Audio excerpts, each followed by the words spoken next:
order the January 9th meeting of the West Sacramento City Council, Redevelopment Successor Agency, and Financing Authority. We're going to begin tonight, as we do each week, with the Pledge of Allegiance. I'd like to invite our guests to join the council and staff in the pledge, which tonight I'm going to ask to be led by the newest member of the Washington Unified School District Board of Trustees, Alicia Cruz.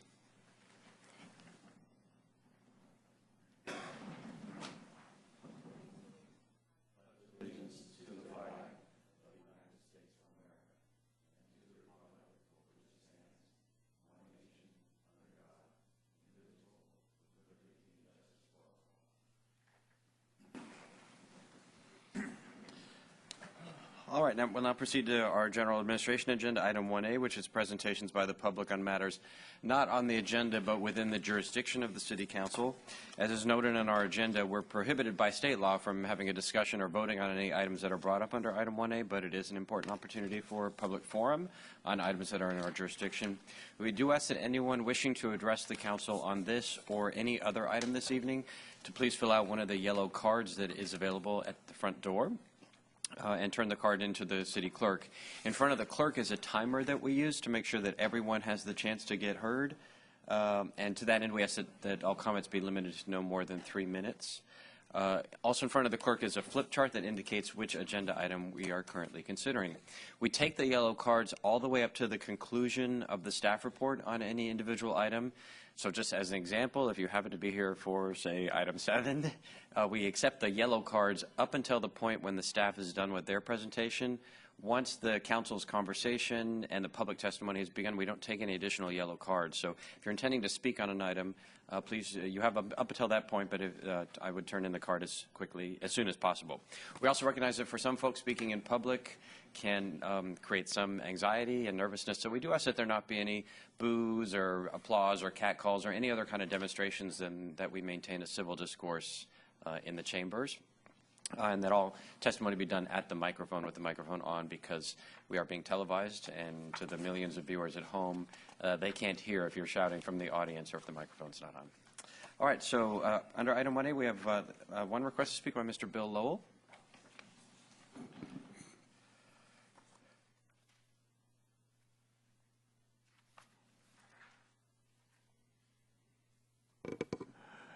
Checking. Thank you, Mr. Mayor. William Lowell, West Sacramento, for the record. And I noticed over the years you've always been encouraging people to shop in West Sacramento.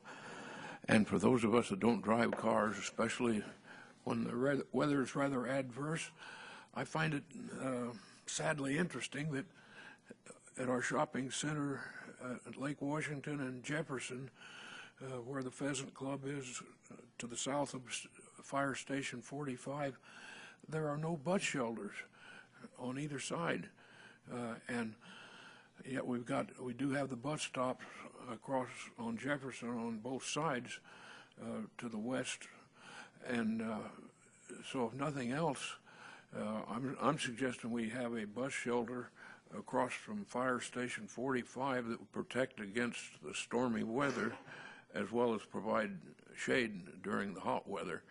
And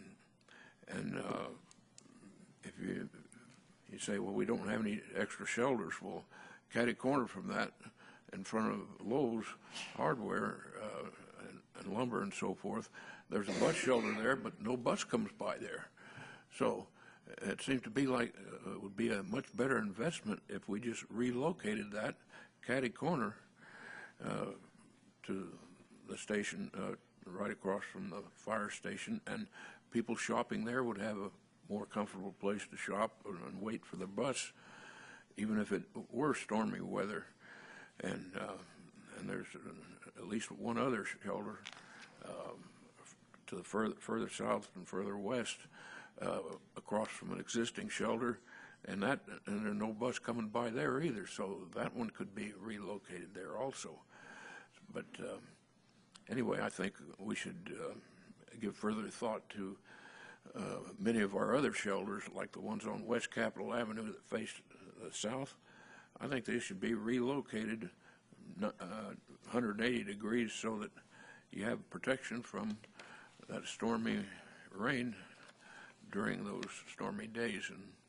And I just think it makes more sense, because the rain doesn't always come just straight down, as we know. Thank you. Thank you, Mr. Lowell. Our city manager has noted those suggestions. I would, sometimes it'll look as though we have surplus bus shelters because there are shelters in newly built shopping centers or neighborhood subdivisions. Those have been constructed as in general pursuant to requirements that we have of the builder, and so we can't. In those cases, we can't simply move them to another location. They're built, paid for by the private property developer in advance of the bus service being created. So, but we'll look at the full range of opportunities that are there to be able to expand the shelters. All right, that brings us to item 1B, which is council communications. Are there reports or other communications this evening? Mr. Johannesson. Thank you, Mr. Mayor. The Multnomah County Housing Authority met on December 13th. We just received an update on the year's accomplishments. But more significantly, after that, we had the first meeting of the 10-year Plan Commission.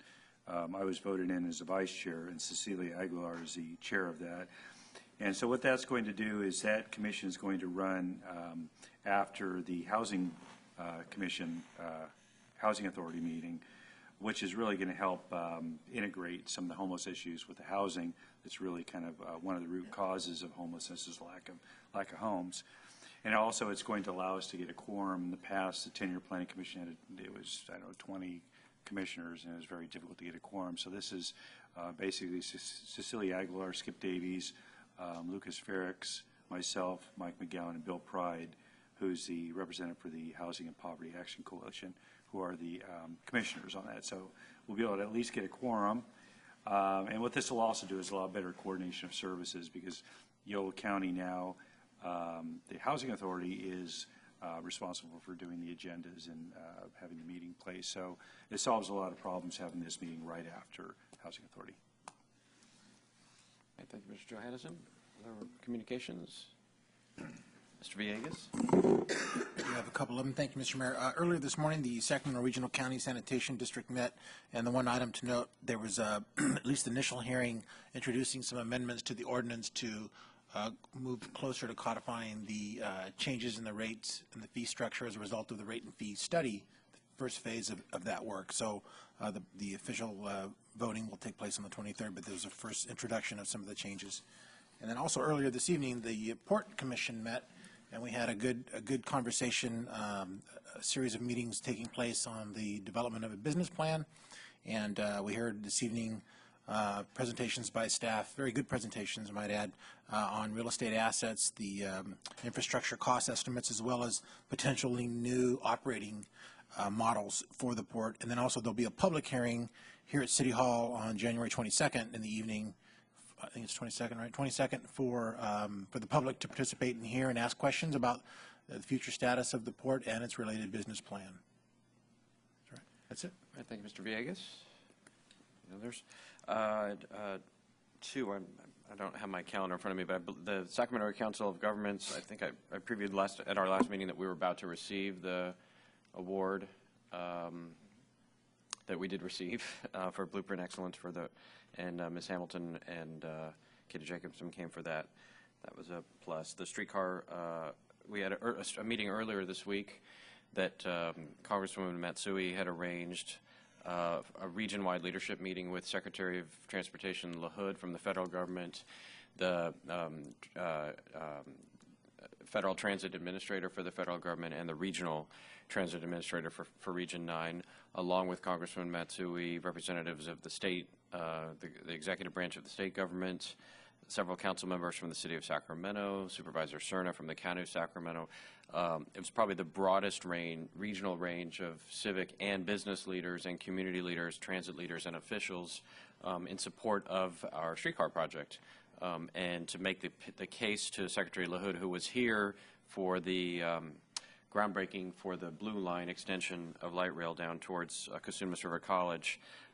We spent an hour with him and with the administrator going through the streetcar project with presentations by us and the city of Sacramento, but also by Terry Bassett at Yolo County Transportation District and Kirk Trost at SACOG and Mike Wiley from Regional Transit, who all did an outstanding job, I think, in terms of conveying to FTA how far we've come in terms of building a strong proposal, a strong operating model, strong financing plan, an actual route. All of the issues that the federal government had raised questions about earlier, we've really tackled. So part of the point of that session was to convey that, because I've met with the Secretary now 3 times about the project, and they get and understand the value of it both as a transit project, but also as an economic development project for some of the most significant infill areas in the country. When you add up the Bridge District and the rail yards and Rayleigh's Landing and other areas along the route of the streetcar, it's really a major economic boost for the country in addition to the region and the city. So they get the importance of the project. We got some direct feedback from the FTA administrator about stuff to pay attention to, and fortunately that's all stuff that we are doing between our jurisdictions around locking down the governance structure, the operating structure, make sure we have the appropriate operating agency, which we keep trying to read the tea leaves with FTA which one they would prefer, and I think we've now been through all of the possibilities. All of us have been the operating entity at one point or another, and the financing piece and the private sector participation are clearly areas that we need to get honed down as well. Our intention still is to submit this year, when the Small Starts program, the new regulations come out. And the main thing that the FTA administrator wanted us to know was that if we do that, we better be ready. That in the past, you could submit your project, and he used RT's Blue Line as an example, and if you ran into an obstacle here, a hurdle there, an unexpected thing here, they'd work with you and you'd still get your project through. And now under their new rules, you got 2 years to get to the next stage, and if you don't get there, then you are out of the line. And so don't get in line unless you are ready to get to the next step. And so I think given the financial and capacity building work that we have put in, that RT has put in particular, the 2 of us, along with Yellow Bus and the City of Sacramento, that we've got all the pieces coming together. So I think we'll be fine in that regard. But it was a good to get pre-clearance from them. I'm going to be in Washington D.C. for most of next week and for the inauguration, and my understanding is that Mayor Johnson and I are going to meet directly with Secretary LaHood again about the project, and also about the bridge project, but principally about the streetcar. To make that case, and then we already have a meeting scheduled with the Federal Transit Administration as well to follow in D.C. with the administrator to follow up on the meeting earlier in this week. So I thought it was a very positive thing. The business leaders that spoke up were uniformly enthusiastic, and the political leadership, our colleagues from the City of Sacramento, have never been more effusive in their commitment to the project. Oh, I should say the other issue that the administrator brought up, the secretary brought up, was the Sacramento region needs to have its priorities clear, right? You can't. He had just come from the press conference for the Blue Line extension, and Councilwoman Pinnell, bless her heart, had I guess during her remarks during that period said, "And thanks for being here, Mr. Secretary. This is a great day. Now we just need money to extend it even further, and we need money for the line to the airport, and we need money for the streetcar." And he was left with the impression that we don't have any priorities. And so we try to correct that in that session to say, look, we know that this next what RT's focus is going to be is on construction of the Blue Line. They don't have the ability to ask for any more money for light rail for at least a couple of years. And so while that window is open is when we want to go in on the streetcar project. So they're not competing with one another, but we're attentive to that issue. So I thought it was positive as the next step, and we just have to deliver now. So I'll just say, because I was there, and thanks to the mayor who represented West Sacramento and spoke on behalf of the project, both for all the entities that were there, but the business owners who did, the business leaders who did show up were both part of West Sacramento. Mark Friedman from the Fulcrum Group, and then Jack Enos from Cowsters, both spoke very highly of the project, and to have their support was really critical. So thank you. And I should say, Congresswoman Matsui called me later that day to follow up for half an hour around what the strategy ought to be and the next steps. It's clearly she is prepared to make this a signature priority for her, which is going to be necessary for us to succeed. But it was really gratifying to see the level of engagement that she put into this, organizing this meeting in the first place, bringing all the parties together. It sent the strongest message yet on the project to the federal government that this was more than just a little West Sac thing, but this was a major priority and the principal priority for the region. So very good. All right, item 1C is appointments to boards and commissions. We have that scheduled for 2 weeks from tonight. I think I've got I think I might have everyone's nominations almost. So if you haven't given nominations to me, please do so. But I'm intending to make all the actual appointments at the meeting on the 23rd. I have personally interviewed now 45 of the applicants, and I know other members of the council have talked to several as well. We've had over 100, so we're getting through that process as well. A lot of very, very talented, enthusiastic folks in our community who really want to volunteer and step up to make their community even better with a wide variety of perspectives and views, but it was actually quite heartwarming and inspiring to talk to a lot of these folks. So 2 weeks from tonight, we'll have the nominations for the council to consider. All right, that brings us to the consent agenda, which is items 2 through 5. Are there any items a member of the council wishes to remove, or any item for a separate question or comment? Mr. Johannesson, number 4. Any others? All right, item 4 is consideration of lease agreement with Dell Financial Services for information technology servers and infrastructure. Mr. Johannesson? Who is the, I don't know who the staff is on.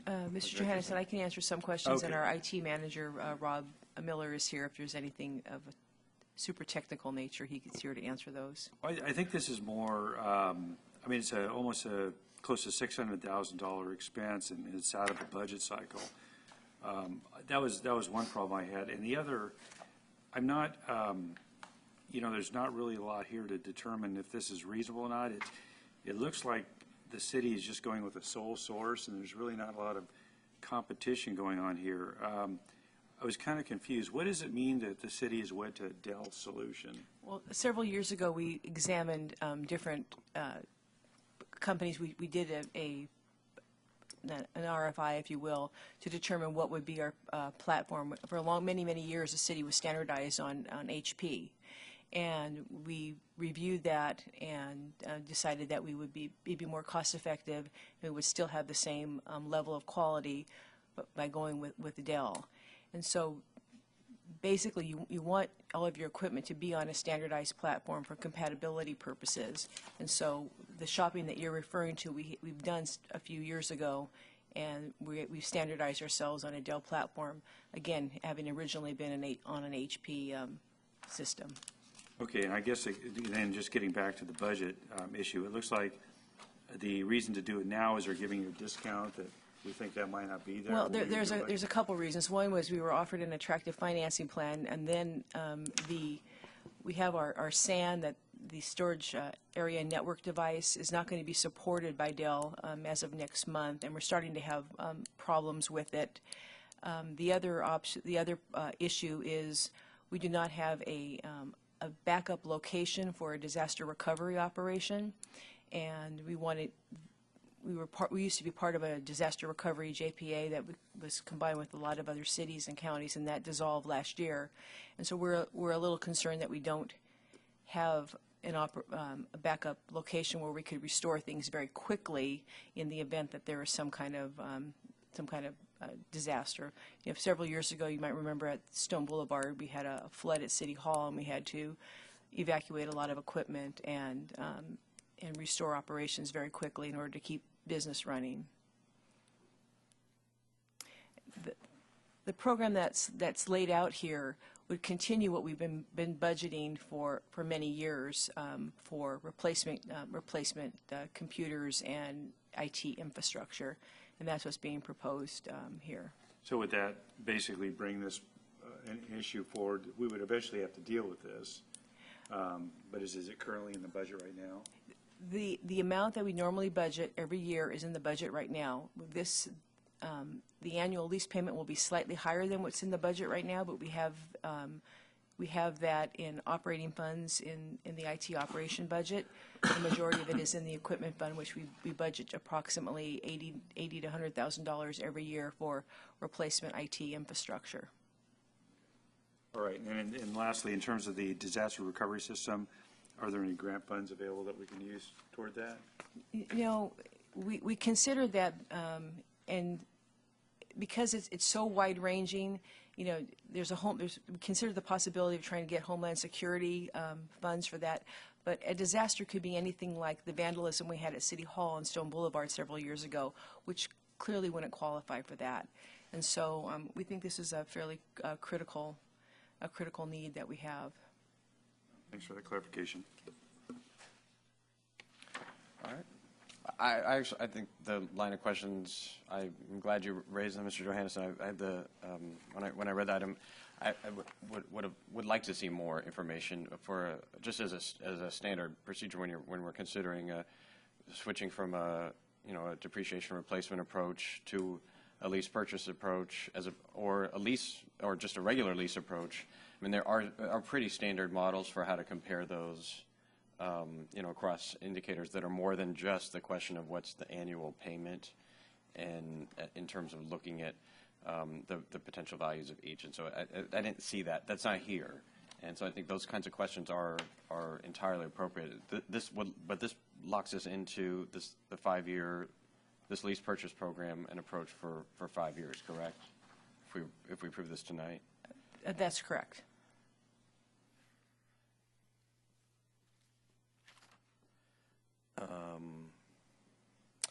Can we? I mean, do you need approval of this evening? No, it's not necessary. If we were to, I would like to get some additional, I mean, not more separate information, but just some comparative analysis between the lease approach, the lease purchase approach, and what we're currently doing. We can do that. Thank you. All right, thanks, Mr. Johannesson. So, other than item 4, then, is there a motion on the consent agenda? It's been moved by Mr. Johannesson and seconded by Mayor Pro Tem Ledesma. Seeing no further discussion, all those in favor, please say aye. Aye. Any opposed? Hearing none, that motion carries. That brings us to item 6, which is a public hearing and consideration of Resolution 13-1, amending the Book of Fees for various city regulatory activities, products, and services. Mr. Sharma. And we have the city manager has put before us at our desks amendments to item 6 that make an adjustment to the proposed wedding fees. So perhaps Mr. Sharma can cover that amendment as part of his presentation, but that would be part of the motion. Good evening, Mr. Mayor, members of the council. For the record, Nitish Sharma, City Budget Manager. The book of fees we are presenting today consists of 3 items. In February, we're going to be bringing other fee updates that will include development, engineering, planning, and general fee updates. To begin with, business license surcharge and late fees. Business license surcharge is a new fee, is basically enacted with the passing of SB 1186. And SB 1186 requires agencies to collect $1 additional fee on a business license and use the funds to implement regulations related to providing access to disabled individuals. Well, 30% of these fees will be remitted back to the state, while 70% will be retained, and basically we'll be tracking these fees separate, the revenue, and will be used for the program expenditures. Second part of this business license update is the late fee. Currently, our late fee is $40 per late applications or renewals. And this actually equates to almost about 70 to 80% if you're a home-based business or office business. So we actually compared this fee with the other cities around in our region, and we determined that we are pretty high, so we are actually proposing to reduce this fee to $10. The next fee item is the wedding fee. This is a new fee, and this is actually a new service available to our citizens. And the city clerk has been commissioned by the Yolo County to perform these services. The proposed fees are based on our cost recovery. for an estimated time to provide services. I'd like to make a note, as Mr. Mayor, you mentioned on page 2 of the staff report, the city clerk staff time presented is showing as $64. We have later on clarified that, and it actually is $102 per hour, so that's one correction. And the second correction is the optional witness fee, which is $30 per half hour. The third fee item that I'd like to just discuss briefly is the alarm fee. On October 17, 2012, the council approved the alarm ordinance 12-8, basically amending the municipal code regarding the alarm permits and regulations. We actually did not include the fee schedule at that time, so we're just bringing the fee schedule.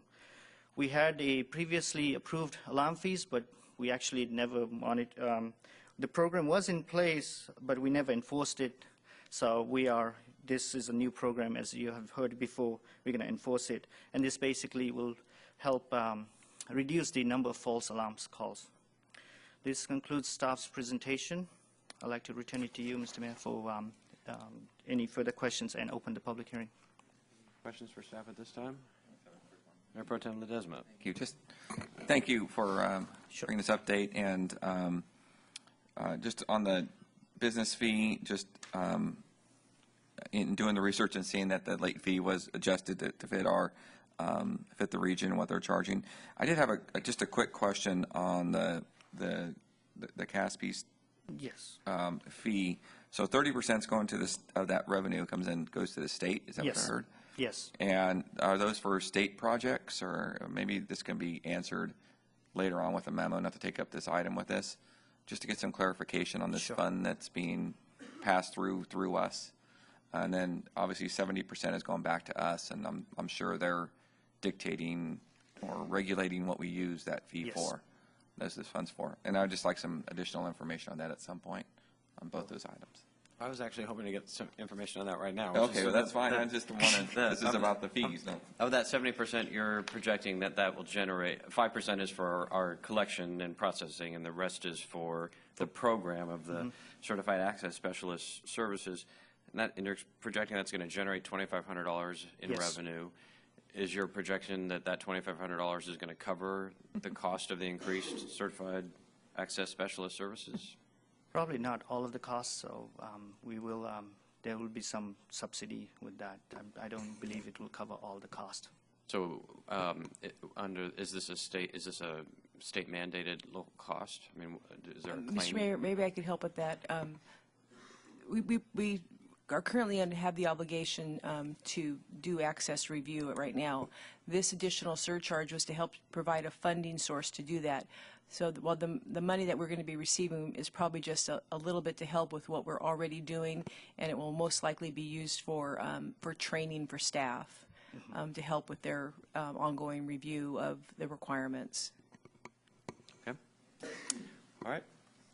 Thank you. Any other questions? All right, then we're going to open the public hearing. Thank you, Mr. Sharma. On item 6, no request to speak, but because this is a public hearing item, does anyone wish to address the council on item 6?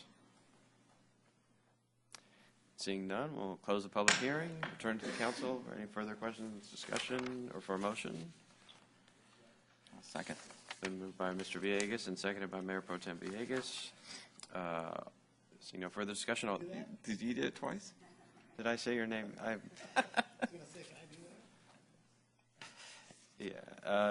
We know what you meant. Seconded by Mayor Pro Tem Ledesma. All those in favor, please say aye. Aye. Any opposed? Hearing none, motion carries.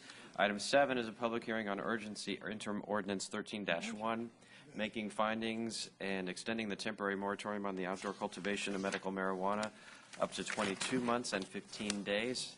And in case anyone has joined us since the beginning of the meeting, just as a reminder, because I think this is probably our the item with the most requests to speak, that if you do wish to speak on this item, you need to turn in one of the yellow cards prior to the time that Ms. Hamilton is done talking. All right, Ms. Hamilton. Thank you, Mayor Cabaldon, members of the City Council. We're before you this evening to ask for an extension of the moratorium, the 45-day interim moratorium that was initiated on December 5th. Since that time, we've been gathering ordinances from other jurisdictions. We've been gathering data on cultivation of marijuana with regard to the costs, comparing outdoor cultivation with indoor cultivation.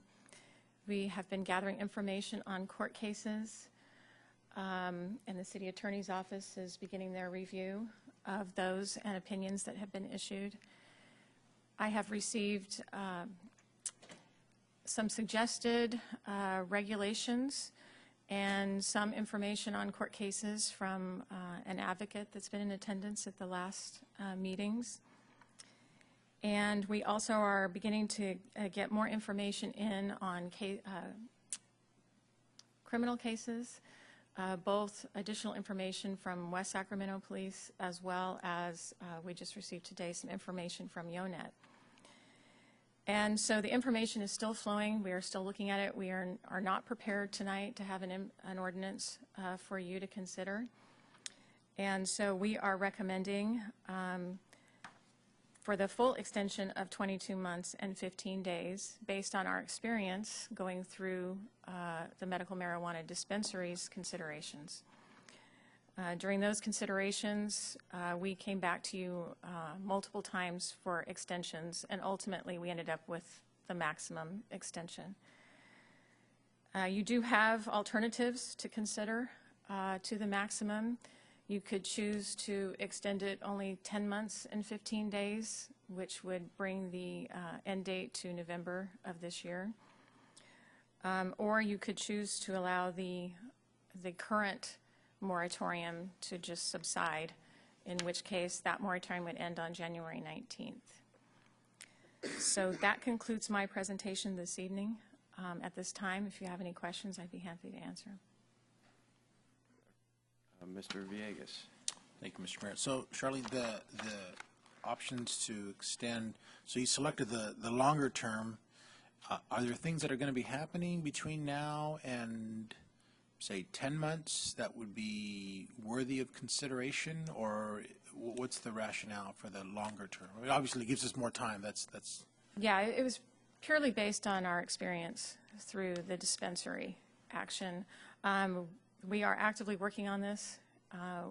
We would endeavor to try to get something back to you this year. We don't want to draw this out, but there is a lot of information out there. We're trying to bring forth the best ordinance and options for your consideration, as well as respond to your questions for additional analysis. And then also there's quite a bit of activity in the courts, and we want to make sure that whatever we bring back to you considers that latest information from them. Yeah, I appreciate so that. We would endeavor to get it back to you this year. So are there any particular things that you're waiting for that have, I mean, that are,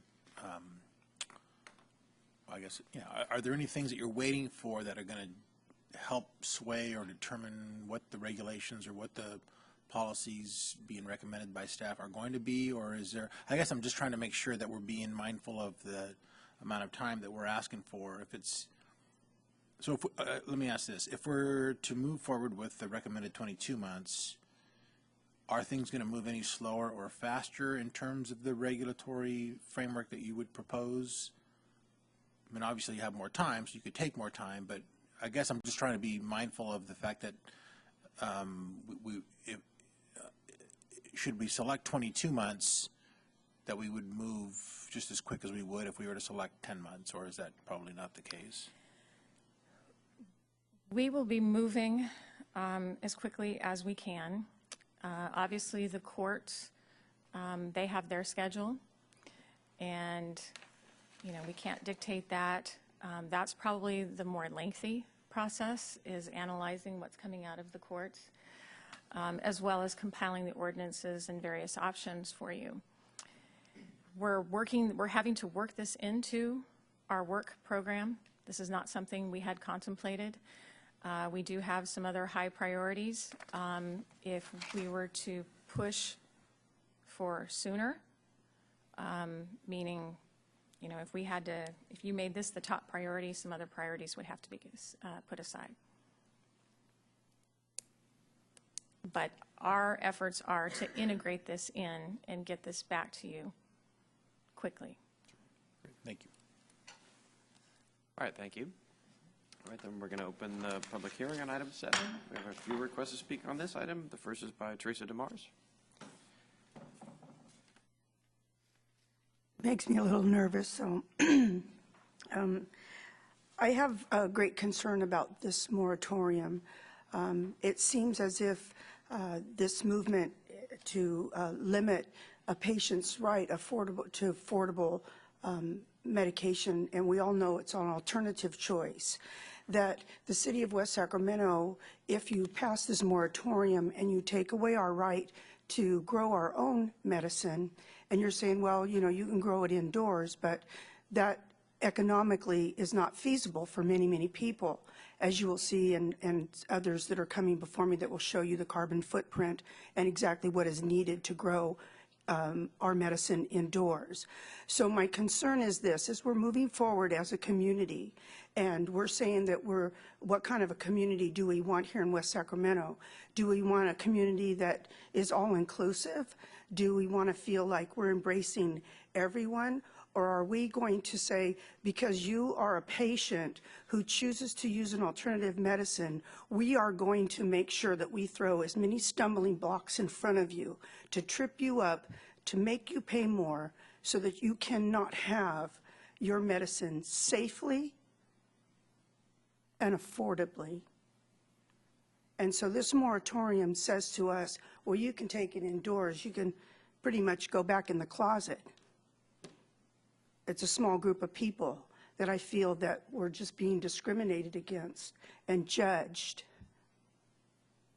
And so this issue is huge, not only for me, but for many, many other people, many more that are afraid.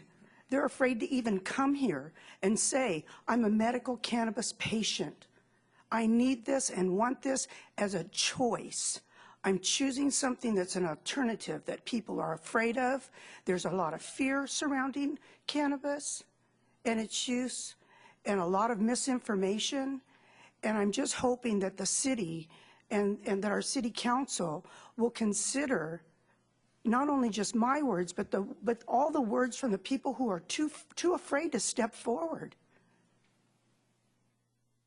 And I don't, you know, I understand the idea that people are going to come and try to steal your stuff. I had that. But you know what? When they're done stealing my cannabis, they're going to come and steal your television sets and your cars and the things off your front porch, because a thief is a thief. And a medical cannabis patient who grows their own medicine, we are within the rights. California law 215 says that we can do this. And so I just don't understand how all of a sudden we can be made into the criminal, that all of a sudden that the property owner and the patient all of a sudden doesn't get the right to live in the city like anyone else, I guess. So thank you. All right. Christopher DeMars.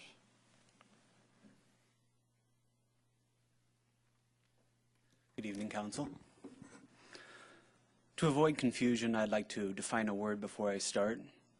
Freedom. Freedom is the human right to live your life however you damn well please, so long as you don't interfere on another's right to do the same. Seem a fairly decent definition. This bill interferes on the freedom of marginalized, sick, disabled, and dying people. We're a small community, fairly poor, in an economic downturn, in a country with the worst health care system in the industrialized world. People can't afford co-pays, much less the full prescription costs outside of insurance. But people can grow a plant in their backyard. This is the most beautiful growing conditions on Earth. We have the best soil, long, hot, dry summers. All it takes is a little bit of guano, and you too can supply your medicine for a year. You don't have to spend any money. You don't have to take 5 pills to counteract the side effects of the 1 pill. But you want to drive it into the closet, inside. Inside is not where you grow plants. It consumes massive amounts of power. It's all supplied by fossil fuels here, no, majority. adding to a huge carbon footprint. Furthermore, instead of just guano, you suddenly have to use a lot of chemical fertilizers, a lot of pesticides, herbicides, miticides, fungicides. In case you didn't take Latin, cide is kill. We're putting chemicals designed to kill things into our water treatment system, because where else are your hydroponic growers going to dump their effluent? They don't have to register with pesticide use reporting database. They don't have to fulfill water quality standards. It goes straight into our waste stream. Are you prepared to have your solid waste system have to deal with an influx of agricultural chemicals? The state does test your downstream water. If suddenly a lot of weird things start coming up that isn't cleaned out by standard domestic waste processing, you'll have to pay state fines and upgrade your facilities. I imagine you're as broke as any other local agency. We don't have the money for that. I urge you to vote for freedom, to vote for the freedom for people to take care of themselves, use the sunlight we have, the dirt we have. Thank you. Thank you. Zoe DeMars?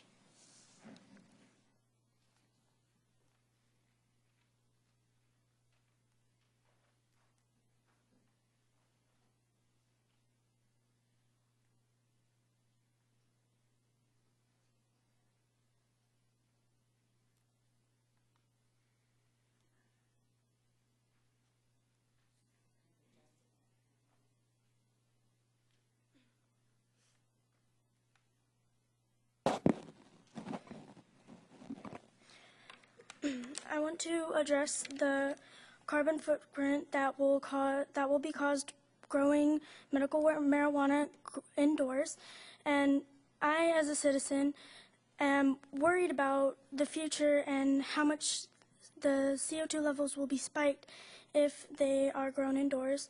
And I've done some research, and it showed that that 1.6% of CO2 production will be heightened if we grow indoors, and to grow indoors you need to use a lot more generators, and as you can see on the picture, you can see that you need a CO2 generator. And if you grow that indoors, that's also heightening the CO2 in a house, and that could potentially put the people that are living there at risk. And as we know, we buy machines to see the sensors to see if there's the amounts of CO2 in a house, and we don't want it to be. We want the levels to be lower. So if we're going indoors, then that would spike it. And I think that I'm worried about the carbon footprint and how it will increase the carbon footprint. And it's better to grow outdoors. It's the sun. That's natural energy that was given to us. And taking it away isn't right. And I think that growing indoors is dangerous because we have to put, like Christopher said, we have to put more pesticides and herbicides to kill other things that may grow inside, and it's dangerous, and it should be grown outside. And I think that I want to say that sun naturally grows plants, and before people were growing medical marijuana, it's grown in the wild. It's grown in other places like orange trees and apple trees and other plants, and it's natural. It wasn't man-made. It wasn't created by man. We didn't make it. It was given to us. And that's what I have to say. All right, thank you.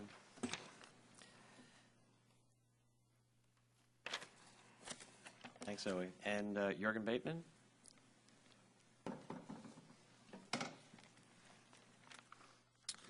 Good evening, Mayor Bolden and members of the council.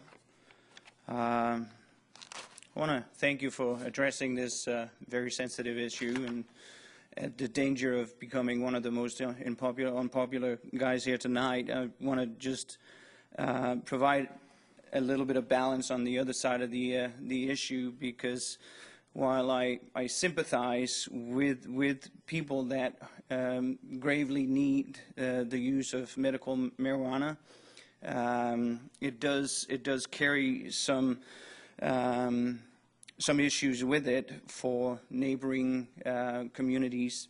I want to make it really clear that I have no problem with people smoking marijuana. It's not my deal, and I understand that it might be beneficial for them and their health and whatever treatment they're going through. But the cultivation of marijuana in a residential neighborhood does have some various adverse concerns for nearby neighbors. And I'm sure it's already been covered at previous meetings, but the smell by the crop can be pretty annoying and irritating for property owners close by. And sometimes there's overwatering taking place and drainage issues that can affect neighbors as well into their property. And not least, it does have, when plants get very high, and it has been experienced that plants can, become 10, 12 feet high, and they're visible from street or parks in the neighborhood. It can attract a criminal element, and if it does that, I think people would not like for that criminal element to access your property, access the crop through your property. So it does have a safety and security concern that just can't be ignored.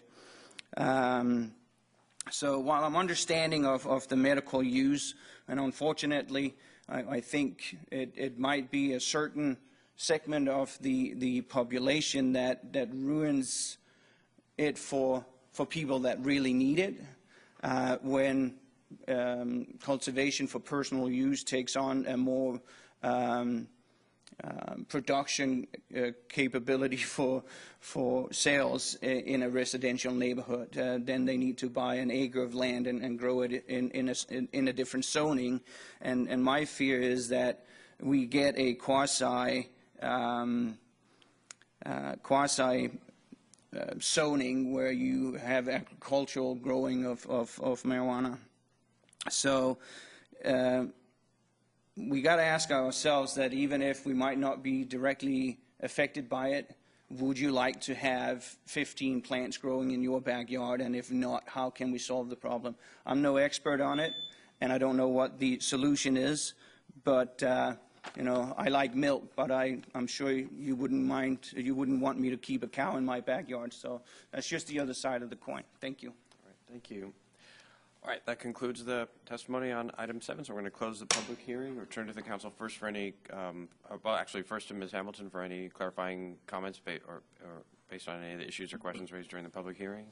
No comment on the issues raised. I think questions for staff, Mr. Johannesson. Yeah, Charlene, this light's not working, so I can't tell if it's on or not. Are we looking at any alternatives to outdoor cultivation that any jurisdictions, for example, having a place set aside where, like a co-op kind of thing, that would have growing in a specific location? Are you gathering any of that kind of information? Yeah, there are some ordinances out there that have been adopted that have some of those types of uses. So yeah, we are looking at that. When you come back, I would be interested to see how those are working, what kind of security they have, and if there's obviously going to be a cost to do that, some type of monitoring, some type of fencing or something like that. But I'd be interested to see what the experience is with that type of thing. Okay. Yeah. Other questions? Yeah, just, I'm sorry. Go ahead. Yes. Yeah, not so much a question, just a comment. I guess For me, this is a priority. I mean, I know it's a resource issue. It certainly is going to be one, regardless of what we do. I mean, no matter what we decide to do, someone's going to have to police it and regulate it, and so there are going to be costs associated with it, and that's just the cost of doing business in a community where we care enough to take the issues up and have thoughtful conversations about them. It's unfortunate, though, that we have unintended consequences of what every time we push on one end, there are unintended consequences on the other end in trying to strike a balance about how we manage and police and govern and regulate our city to the extent that we can. I'm not convinced that 22 months is the right amount of time. I don't know if 10 is either. I don't know what the exact amount of time is, but I guess my interest is to figure out a way to make this more of a priority than what it is right now. I mean, I know our plate's pretty full, but I would certainly be interested in figuring out how to shuffle the deck to see that we put the appropriate amount of resources into drafting a policy that strikes a better balance than what this interim policy will be. I think there are certainly good arguments on both ends. There's no question we've had plenty of discourse here about the medical necessity that a lot of folks have demonstrated. But the flip side, as presented also, is that it's a pain in the butt for people who don't need it and have to deal with the consequences of having it, 15, 20 plants adjacent to their backyard where you smell it all year long. So having said that, I don't know what the perfect amount of time is, but I'm definitely interested in raising the bar here and figuring out a way to make it more of a priority so that we do have dedicated resources. So as you said, I mean, something else is going to have to get set aside. I would try to figure out a way to manage that so that we are putting the right amount of attention on it. Thank you, Mr. Mayor. Mayor Pro Tem Ledesma. Thank you.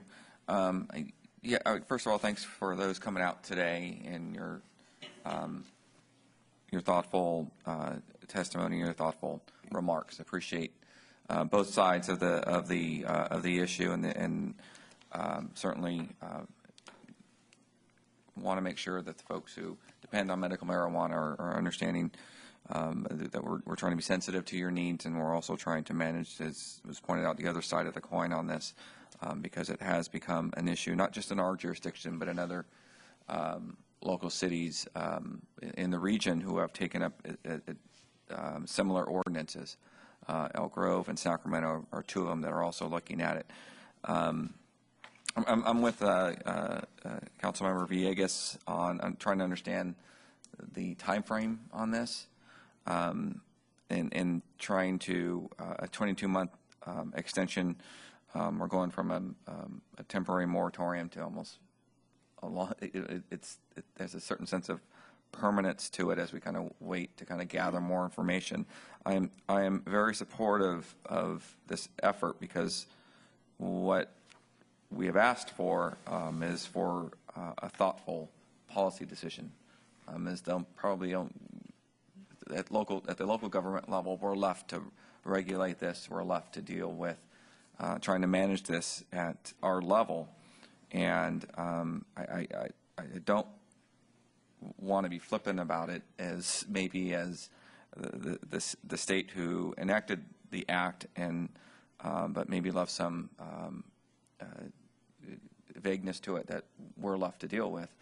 I don't want to be that way, but I have a sense that there is enough information based on what other jurisdictions are doing or are trying to do that we might be able to leverage some of that knowledge. And it's just 22 months seems a long time out, and I do want to raise this kind of up in the priority list. Of course, I'm sure our city manager will come back and let me know what the other priority that would be falling off.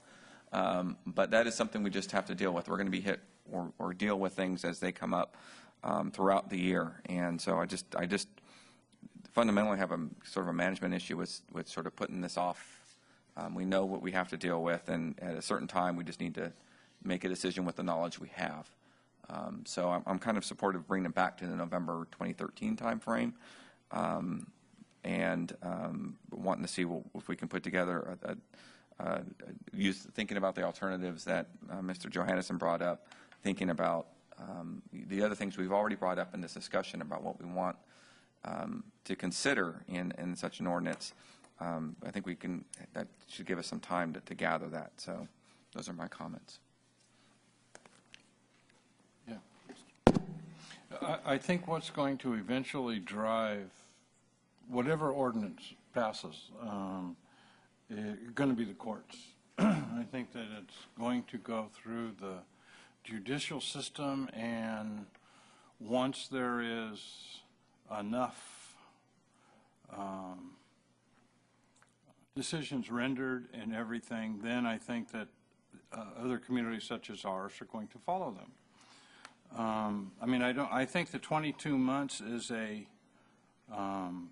it's a good number to start at, but I mean, I think that Charlene will be continually working on this, and if the courts and if the state of California and if the federal government, if they all get their act together, we'll say within 12 months. It doesn't have to stay at 22 months. It can come back at 12 months or 16 months. I think what Charlene's trying to do is just put the 22-month figure out there, because that's what, in essence, the law allows us to do at the maximum level. You know, I don't mind if we hear this again in 12 months or 16 months, whatever it may be. But we need to make sure that we have put enough time aside so that we can put an ordinance that is really going to pass the muster, an ordinance that is going to go through the court system, an ordinance that will possibly address everything, even at a federal level, because they're going to be looking into this also. I mean, you've got two states, Washington and Colorado, that have both passed this. The problem that they have is you can't grow it. So it's the supply portion that Washington and Colorado are really going to have some real issues with. I mean, sure, you can smoke it, but where are you going to get it unless it's grown illegally? So, I mean, I don't want to get into, you know, having people grow stuff illegally. But at the same time, I think that the 22-month gives us the leeway that we need. And if certain things happen all the way through the line, then down the line, then you can move to the 12-month, 16-month, whatever it may be. Thank you. Mr. Johannes. Yeah, maybe just to add on to some of the comments, one of our primary obligations here is to help protect the health and safety of the residents, and it is a balancing issue. You know, there is a freedom to do certain things, but there's also the freedom for people to be able to live peacefully in their homes, and it's not unlike other debates that are going on in this country right now. Who has a higher right to do what they want to do? But our job up here, I think, is to make sure that all citizens are protected to the extent we can. And part of the problem now is we don't really have the information yet. We don't have the crime statistics yet. We don't have the analysis from other cities. We don't have, you know, kind of looking at some of these options. So we don't really know. We can't make a decision at this point, but, you know, I would want to have this come back in November. And maybe at that point we can always extend it, but, you know, not with the expectation that it's going to be extended. But, you know, if it comes back in November and it is going to be extended for some reason, that's a reason not in our control. For example, we're waiting for a major court decision or something that justifies extending it beyond that. Because I think we should, at some point, make a decision on this. We have to make a decision in 22 months anyway. So I think we are. At some point, we're going to have to say yes or no. Correct. The 22 months and 15 days would be the maximum we could extend. Right. So why, if we have the information, my opinion is to let's go ahead and make a decision on that. But again, we need to make the decision with the information we've got at hand, and then based on the balancing of, you know, people that have a legitimate need to grow it, and people that are maybe affected adversely by it. So in some ways, this is an incredibly not complex issue. I mean, if there was no such thing as the U.S. government and the state of California, we could solve this easily. I mean, we deal with problems like this all the time. Jürgen mentioned the cow. I mean, we regulate.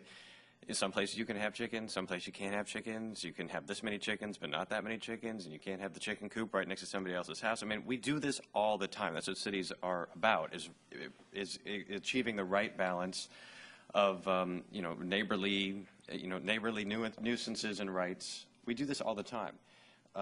And the challenge here is that we don't have the flexibility or the certainty around our authority that we have in all those other areas. I am fully supportive of, this has been a heart-wrenching issue, not just this one, but the dispensary one as well. I know the value of this as a medicine. I've been in the room when patients have taken it. I have plenty of friends and others who rely on medical marijuana as medicine. I get it. And the dispensary debate that we had was wrenching because this council stepped out against all expectations, said we think we can solve this. Other jurisdictions are implementing bans and moratoriums, and we're gonna make an attempt at it. If somebody can solve it, it's going to be West Sacramento because we're just going to roll up our sleeves and do the pragmatic thing. And we ran into a buzzsaw because we knew we could figure out some reasonable regulations like we do for everything else. We put together a package of, ideas to do that, and we put our best thinking hats from the police department and the planning department and everywhere else. Let's just come up with a reasonable approach. We did, and the advocate said, well, if you do that, we're going to sue you. If you do that piece, we will sue you. If you do that piece, we will sue you. If you do that piece, we will sue you, because they didn't want any precedent being set that there wasn't an unrestricted, at all times, right to dispense marijuana without any restrictions, that it was essentially a religious issue, not a land use regulation issue. And we couldn't deal with that. And so after investing a huge amount of staff time and money on attorneys and analysis, we ended up with nothing. We ended up having the same moratorium on dispensaries that everyone else had, and then an ultimate ban on dispensaries. Huge disappointment to me personally is trying to solve, was one of the folks here who said, let's try to solve this problem. And a big lesson learned around what was really possible. And this is the same situation in many, many ways, because to me it is obvious as a land use issue that, well, let's regulate the number so that somebody shouldn't have 15 plants. And let's regulate how close it is to the property line. Maybe we regulate parts of the growing season. It's just not that complicated. We have a debate about it. People will disagree about the specifics, but we would get to an answer. But we already know from prior testimony right before us that those same organizations have already said they will litigate. This is not the city of LA. It's not the city of San Francisco. We do not have the capacity. We don't have the resources to be the test case before the United States Supreme Court or the state Supreme Court. So we cannot, as much as I would like to be on the cutting edge of this and developing the latest ordinances, hoping that it all works out, we don't have the ability to do that. And so I'm actually, probably on the fundamentals of this issue, like the actual use of marijuana, I'm the farthest from Mr. Kristof as anybody on this council. But on this issue, I actually think he's right. There's no point in it. This is not a question of staff workload. If we just work a little bit harder, we'll come up with the answer. Yeah, we will, but it's still not going to answer the question of what do we do about this fundamental problem and mismatch between state and federal law and the legal position of the statewide advocacy organizations that any restriction whatsoever is a violation of the Constitution under Proposition 215. Any restriction of anything, anytime, anywhere is going to subject you to litigation under Proposition 215. As long as that's their position, we cannot act. And the notions of creating like a community garden or something like that puts us in a worse legal position, because then not only are we permitting the growing of marijuana, we are actively engaged as a partner in the line of production of marijuana, which is still a regulated narcotic under the federal government. We cannot do that. We cannot expose the citizens of this city to that kind of legal and financial liability. So we are stuck between a rock and a hard place, and we cannot move that rock any faster than the state or the federal government or the courts resolving it. And so we can set an earlier date than 22 months on the hope that something will happen maybe in October from a court, or maybe the Obama administration in response to Washington and Colorado and the Congress will finally say, look, we need to do something here. We need to rationalize federal drug and medicine policy in some way to deal with this issue. Maybe they will, but there's no reason to expect that that's going to happen on a time frame that's different than this. So I'm fine with doing it, but I personally don't. I'm not supportive of pushing one of our other priorities aside to rush the staff's work on it, when what the real critical path point that's preventing us from getting into a solution isn't our own work. It is our legal exposure under these conflicting state and federal rules that are even more ambiguous post-Washington and Colorado. I'm hopeful Washington and Colorado will push this to a better solution on both the dispensing and the growing side, but we're not there yet. And there's no point in pretending that we are. So I'm supportive of the 22 months that the staff has proposed.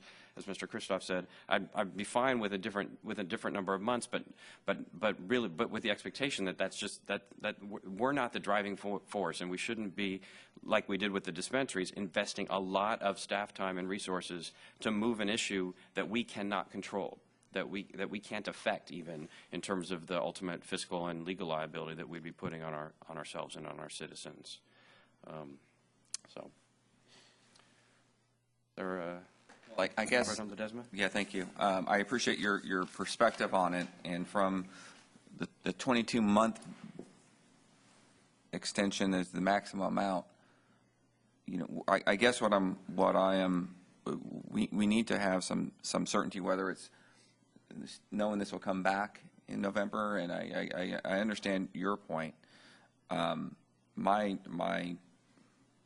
you probably expressed what I'm getting at is that we could wait around 52 months, and we still won't have answers. And what I'm trying to get at some point, we need to, as a body, kind of decide one way or the other, and be able to move forward with the decision. What it looks like, I don't know, and you know, we're going to take our cue from what others are doing.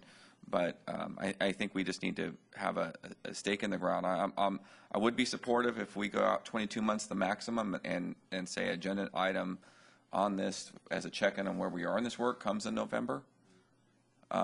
Because if we're still 24 months away, it's not in the court system. If it's not, then you know what? We as a city council, we you know, despite the folks will disagree with us, and you know, they deserve an answer and a decision, and we need to move forward. I agree with all the points you made, and my point is this: that we owe our constituents, whether they're opposed to this or supportive of this, we need to move forward one way or the other. I don't want to be one of those communities who languishes in this for a long period of time. The 22 months just has that stigma. We're just going to wallow in this for a while, and I'm not willing to do that as a body. So if it's that sort of working arrangement, I think that's what I'd be looking for.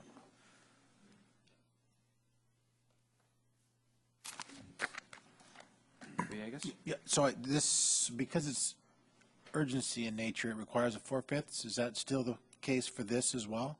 The original one did. Yes. Okay. Yeah, I would agree with Mr. Ledesma. I mean, I guess part of it for me is I want to keep it on the radar. I don't know what the solution is. I don't think anybody does. You're right. There's a series of things that are going to happen. Potentially that could happen. That could affect the outcome or whatever ordinance we come to draft. I don't know whether or not we have the resources. I mean, and whether or not as it compares in January as we discuss our priorities, whether or not it even compares compared to what some other stuff we're trying to deal with, some pretty heavy stuff that we're trying to lift. So, but I do want to keep it on the radar. And if in some fashion we need to either formalize the 10 months but allow us the 22, I don't know what that looks like, but I am interested in keeping it on the radar because I do think it's important enough to continue to check in on it, whether we have final solutions or not. I think we, and I think as the mayor has indicated, I mean, there are so many other, other forces that are factoring into our policy considerations here. It makes it very difficult. Well, let me take a crack at it then. Would we, I guess, would the council support the adoption of Ordinance 13-1 as it is written with 22 months and 15 days, provided we add a provision that we will have an update in November as to where we are? Does that satisfy I guess that's, what, 10 months, 15 days? Is that right, Charlene? Yes. And- Yeah, we could do that, or we could possibly bring you something, an update in June. We could split the difference and kind of set a goal of every 5 months, we bring you an update. Well, my concern is I think we need to make sure that we have the court system hear what's going on and take the lead in essence from, I know there are a number of cases that have been filed in Los Angeles County. And so to get a read, I guess, is probably not going to be in June. That's why I sort of think the 10-month and 15 days the November date. So that would be by November 25th. That would be. There are actually a couple of cases before the California Supreme Court that will give us some guidance, but I don't have any real expectation that those will come out this summer. It's likely to be, could be another year, could be more than a year before we really get, and that may only That's be why I the think beginning the of 22 guidance. months is, Yeah. you know, it's probably appropriate, but at the same time, you know, we want to, if something comes up sooner than that, well then, let's, like you say, we've got to tackle the issue, we've got to take it on, and so we can see in 10 months what's really being out there. Well, so it seems like there could be one other path, which is that if, I mean, the legislature in SB 420 did promulgate some framework for regulation. It did so from the stance of the advocates, essentially, which was, oh gosh, we don't want cities to do this, or that, and so let's stop cities from doing any of these regulatory approaches. All of, you know, the sum total of which makes it very difficult to have any reasonable regulation. And so what they did not foresee is that cities would say, okay, we can't live in that environment, so we're going to adopt these moratoriums. So, the legislature, if the advocacy community for medical marijuana and the legislature were to agree to, let's revise SB 420 to affirmatively allow for, and the advocacy community would have to agree not to litigate it, but to affirmatively allow for cities to do reasonable regulations, or to just let us regulate like we regulate anything else, then that would solve it without a resolution necessarily of the whole federal drug problem. And that could, you know, perhaps we should be communicating that with with the governor and our own legislative delegation. I mean, that's a potential, you know, other path, in which case we would probably want to have an update in August or September, so we would know, you know, has the legislature done anything that would allow us to craft a responsible local ordinance.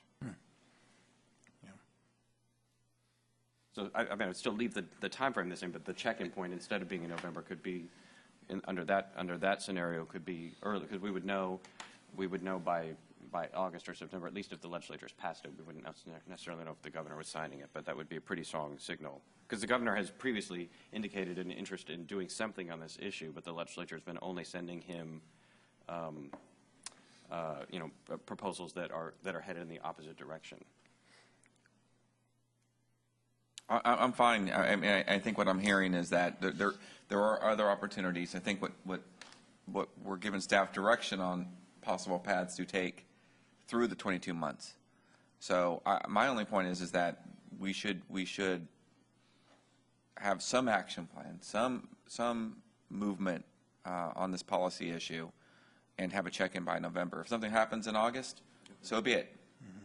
But we as a body should say, you know what, we need to revisit this, get an update on this in November of 2013, see where we are. Are we any closer to making a sound policy decision, or is this still being mired by all the outside forces that are preventing us from doing that?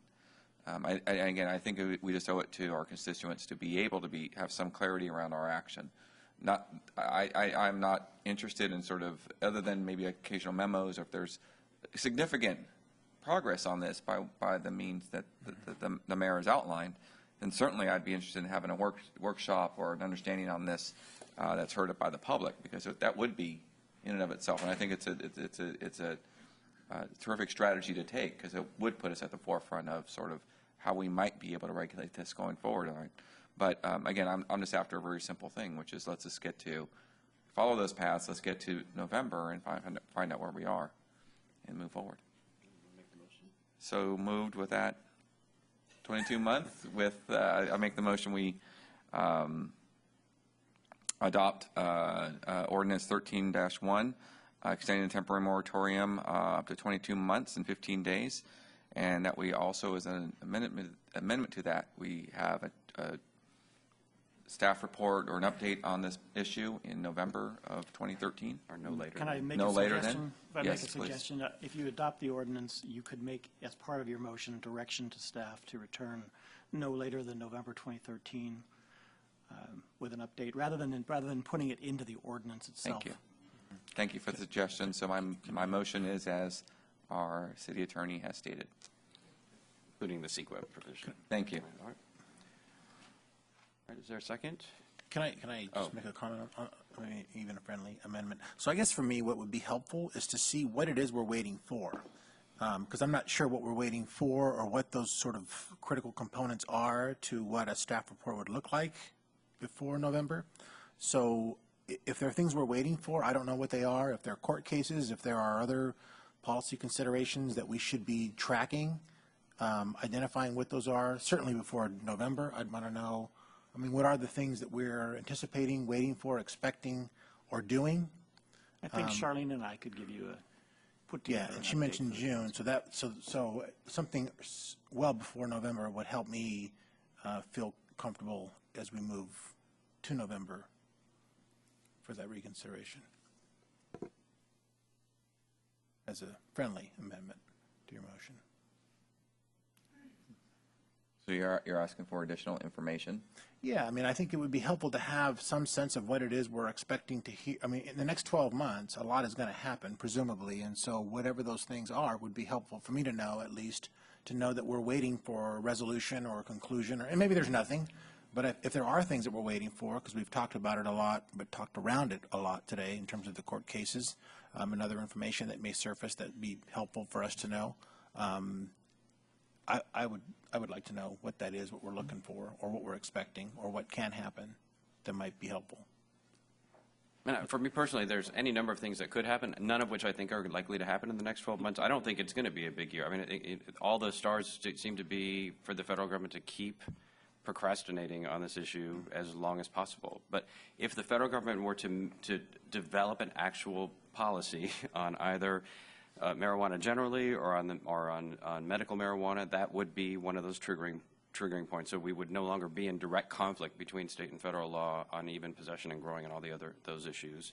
If the state government were to change the rules on growing to allow us to be clear about what our regulatory authority was in a way that was consistent with how we would choose to develop an ordinance if we could. If the courts were to clarify the conflicts between the two, you know, by virtue of hearing cases from other cities, so that some of the issues that we could potentially be subjected to litigation for in our ordinance, if those were settled by other litigation, then they're not going to be issues that would be problematic for us. Those are at least three examples of the sorts of things, none of which we can count on happening, but those are the kinds of things at least that would give us a much clearer path that we could act. Yeah. Hopefully a permanent, workable, thoughtful ordinance that promotes safe access. So I'm not sure where that leaves my motion. And was there? Yeah, I mean, I don't know what that is. I mean, I guess if there are things that we are tracking, or if there are things that would be helpful to know, like I said, I don't know what those are, but I'd like to know what it is we're waiting for, if we're waiting for certain things to happen. I think the mayor has articulated the sorts of things, but if you'd like a brief summary of what the significant cases are that are before the California Supreme Court and what kind of guidance we think we're going to get from those, that's something we could do. On the other side, away from legislation and court cases, are the information that Charlene's waiting for concerning costs, criminal statistics, those kinds of pieces of information. So I think we're waiting for a couple of different things. I think the mayor is correct that for you to be able to get to a resolution that has a relatively low risk of being litigated, you need guidance. You need federal and state guidance, either from the courts or from the government or from the legislative branch. But we can provide a short piece for the council that summarizes the sorts of pieces of information that we're looking for, if that would help. I think any information would be helpful. I mean, just as we progress through the year, I mean, certainly, we get information on other policy issues through the publications we receive as council members. Rarely do I see you see, having some policy brief would be helpful, and I'm not sure there's any time frame on it, but it doesn't change our action tonight. All right, so we still have the motion pending, waiting for a second. There is one. Chris's, yes. Okay, it's been moved and seconded. Is there any further discussion? This is a fourth vote, so ask the clerk to call the roll. Councilmember Christoph? Yeah. Councilmember Villegas? Yes. Councilmember Johannesson? Mayor Pro Tem Ledesma? Yes. Mayor Cabaldon? Yes. All right, so that motion carries. I vote to 5-0.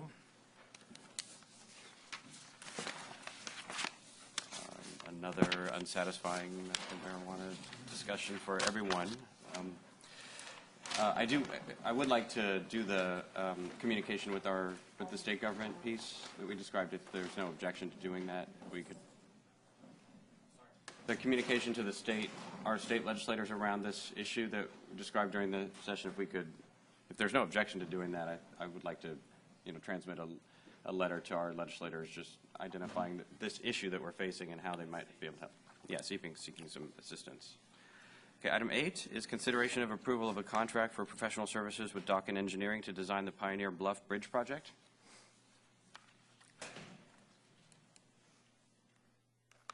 Davidson.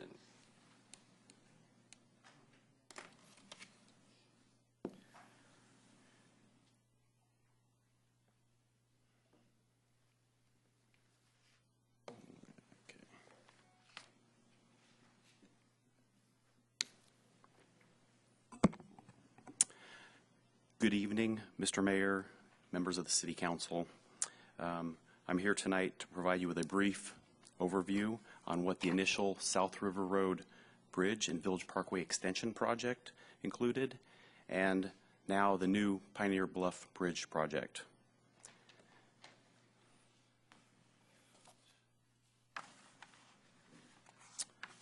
Dawkin Engineering prepared the initial design and environmental analysis for the South River Road Bridge and Village Parkway Extension project that I have up here on the screen. The design included widening South River Road to 3 lanes, a new bridge over the barge canal that included decorative sails and pedestrian overlooks, a new 4-lane Village Parkway from the new bridge to Stonegate Drive, and it included landscaping and 4 new signalized intersections, as you can see up there. The project design was halted and put on the shelf in 2008 due to the downturn in development and the economy. And that particular project was, the construction cost for that project was estimated at approximately $24 million. The Pioneer Bluff Bridge project is essentially a scaled back version of the original bridge that removes the South River Road expansion, the Village Parkway extension, and the large sails and pedestrian overlooks on the bridge, and some minor alignment adjustments. The project includes a new 4-lane bridge over the barge canal that will be temporarily striped to 2 lanes to conform to the existing roadway on each side of the canal, and a new intersection at 15th Street, a signalized intersection at 15th Street and South River Road. The project is also being designed to accommodate streetcars, future streetcars. Construction for this project is estimated at approximately $9.6 million. This project is an important circulation element that's identified in the city's general plan and also the capital improvement program.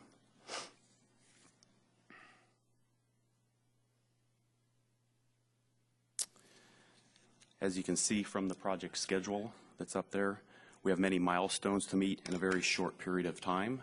We have less than 6 months to go put together all our geotechnical, our traffic, get right-of-way clearance, utilities as well, which falls within right-of-way when you have state funds on the project.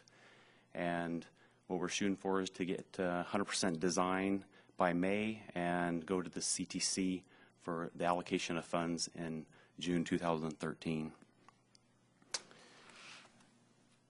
In November 2012, Docket Engineering was issued a small contract in the amount of $49,200 to begin design and the environmental analysis for this project. It was an initial setup contract that was necessary to keep the project on schedule, pending the CTC, the California Transportation Commission's decision whether or not to redirect the $9.67 million in trade corridor improvement funds to this project. In order to take advantage of the previous work done by Docket Engineering and meet the grant deadlines, staff recommends approval of a professional service contract with Docket Engineering to complete the design, the right-of-way, environmental analysis, and regulatory permitting for the Pioneer Bluff Bridge project. And with that, that concludes our short presentation. All right. Thank you, Mr. Davidson. Mr. Christoph. Yeah, Jay, when this bridge is completed, will it connect to Village Parkway? No, it won't. Village Parkway, what it's going to do is it's going to connect on the north side of the road at the end of the cul-de-sac, that South River Road, right near the wastewater treatment plant. The bridge will go over the canal, and it'll tie into that existing South River Road on the south side of the canal. Okay. Does this bridge connect to Jefferson Boulevard via South River Road? By South River Road, yes, it would. Is there a way to get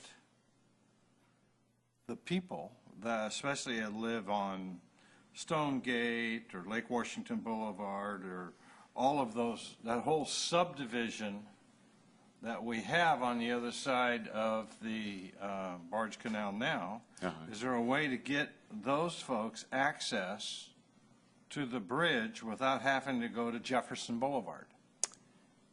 I don't believe so. No. I don't think so either. No. That's correct.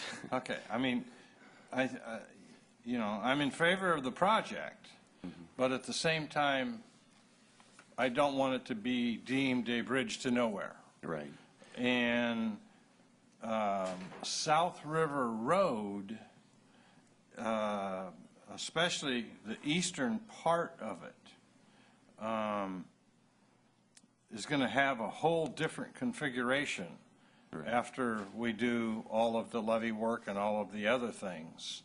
And at the same time, you probably really don't want traffic, especially a heavy load of traffic, going from Linden to South River Road to get to the bridge or whatever it may be. Right. So, I mean, I think we need to put our thinking caps on how to get that whole subdivision and then the other subdivisions that are going to eventually come in that are on the east side of Jefferson Boulevard to use that bridge, because this will be a great asset for those folks if we can get them access there. You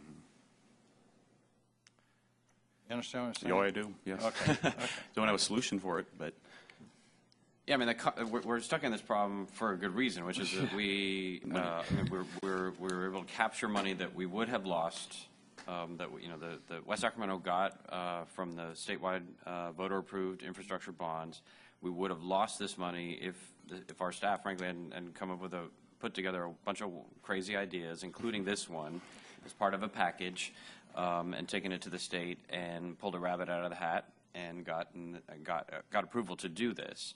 But it was done as part of a rail project. The bridge is a component of an overall project that supports rail movement in the city. It wasn't funded, but the funding wasn't approved by the state as a project to connect Southport, home residences to the rest of the city, really. So,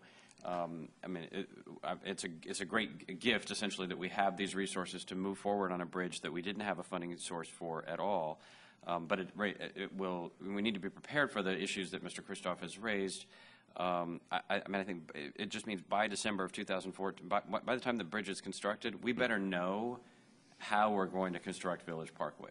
Obviously we won't have it done then, but we need to be able to answer that question of how's that connection going to get made, because the bridge's utility as a bridge for cars is going to, and for bikes and everybody else, is going to be fairly limited without the Village Parkway connection. So we'll need to be able to answer that question by that point. When, and what was the plan for this to occur? But then the other question. So in the interim, have we had the opportunity to do any of the modeling on what happens at the turn, at the South River Road Jefferson turn in the evening? If people come from downtown Sacramento from the freeway, they come down South River Road. Down South River Road, get to the perpendicular South River Road, turn right, and then go to Jefferson, and then everybody wants to get back onto Jefferson again. What happens at that intersection? It's being evaluated right now as part of the, like I said, something very awful. tight schedule. March 2. It's part of our evaluation. It does not sound pretty. So it's not. It's terrific that we have this problem to deal with, but we need to anticipate those sorts of issues. And I know the team is working on that. And that's not what this item is about. Actually building the bridge, but because of the expedited process that was needed in order to get approval for this, we actually never saw this before council going forward and doing this really in any extensive way previously.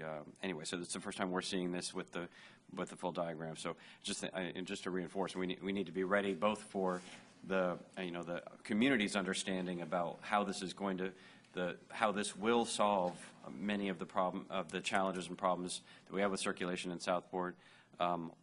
Not by itself, but when the other improvements are constructed, and when and how we're going to do that. But also make sure we're thinking very carefully about what the interim impacts are going to be and how we might address those. I think is going to be really critical. Normally, I would have major concerns about the award to Dockin that's being bootstrapped on top of the city manager's award to Dockin, which was itself bootstrapped on the Dockin work that we did approve, I think, as a part of a regular competitive process for the design of the original alignment. But I understand the needs for the need on the timing, why that needed to happen in that way, and at least it was bootstrapped off of one that had gone through the regular process the first time around. So. And we did stop Dockin early in the process in their design to where we actually had probably about $1 million left in their contract that we did not use. So. All right, Mr. Johannesson? Yeah, I think I would also just chime in on the traffic issue that we'll need to take a look at. Right now, did you say there's going to be a look at signalization on South River Road and 15th? Yeah, signalization at 15th and South River Road. Yeah, because right now you've got a lot of tanker trucks that are going up and down there, and you have people I think are kind of dividing up, either getting on 50 through South River Road, or so I'm not seeing a real advantage to the way it would be configured to cut through South River Road and go that route, because South River Road is pretty small at that point, and we're always. But still, it will. We've gone to great extents to have synchronization along Jefferson with the brain that we've installed in the sensors. So you're going to have an intersection there that's either going to trip that all the time at certain times of night, and it's also going north on Jefferson and turning right on South River Road to use that bridge. That's even going to create, I think, problems. So all that will probably need to be looked at. And I imagine it's going to be in what you're going to be doing with this. Part of our traffic analysis, yes, that's correct. All right. The other component, since Mr. Henderson was the one talking, is that the folks coming from the Village Parkway corridor, from Riva, from Stonegate, from those neighborhoods, we'll have an incentive, just a natural traffic incentive to not get on Jefferson and to cut through right by Mr. Johanneson's, house. It'll be, and that sort of cut through impact is, is exactly the sort of thing we can't, that neighborhood cannot and doesn't, and we need to make sure we're protecting them from having that kind of an impact, whether or not Mr. Johanneson. Well, one of the, there's two other things. There's a light at Stone, and then there'll be a light, I'm pretty sure, at South River Road. That it leaves for a very small window. Just only a number of cars can stack up in that distance. So I think that's an issue that'll need to be looked at. And then the other issue that'll need to be looked at, and that is the people from Village Parkway trying to connect to South River Road, to get on South River Road and then go north. Right. Will be an issue because there will be some flood control issues on the levee itself. And so that's going to, I think that'll be a pretty delicate balance to be made there on how traffic is taken there. Maybe we need to drop South River Road off the levee. I don't know what it'll all be, what it'll end up being, but I think that those are issues that need, that the traffic engineers and the traffic people will, and the planning people will really need to take a very, very close look at. Okay. A quick look. Not a quick look. No, I know. If I may? Yeah. Thank you. First of all, kudos to the staff for putting this package together and getting, coming up with these funds. And this was the mayor always pokes at me that I'm the former planning commissioner up here, but this bridge has been contemplated. I saw the bridge renderings with the sails, and we weighed in on that 6 years ago, whenever that was. Yeah, but you had ingresses and egresses to the bridge. We did. Hey, the lines are still there where the road's supposed to be, and I think that's, that is the good news. I think there was thought to kind of how this would all put together, and this was always a critical piece. So, I will also echo what they've said, is that there needs to be a couple of additional bullets on your schedule about traffic mitigation coming back to us, because I think we've also been burned by previous situations where roads like Marshall that weren't ready to be used by, we did not want to be used by the residents in Bridgeway Island, were they're railed off, and people weren't asked not to use them, and they miraculously chains would be broken and they'd be opened up the next day. Or we just don't want those situations. And there were signals put in on Jefferson. Anyway, we can go back in history, but I think looking forward, we can learn from the lessons of the past and what we don't want. And so I think we have, if we can build that in, and I know it's already in there, it sounds like, but we just, the council or however we want to go about it can weigh in to make sure we plan this. And more importantly, as the mayor pointed out, we need to have that plan about how we're going to get better access to that, because I'm in the neighborhood, Councilmember Johanneson's in that neighborhood. It could be a real impact or it could be a real benefit, and so we want it to be the latter, not the former. So that's all. Any further discussion? Is there a motion then on item 8? Second. Moved by Mr. Villegas and seconded by Mr. Christoph. Seeing no further discussion, all those in favor, please say aye. Aye. Any opposed? Hearing none, that motion carries. Item 9 is presentation and discussion regarding the Local Government Commission Infill Streamlining Program grant for the master planning of the Grand Gateway project area, foundational planning objectives.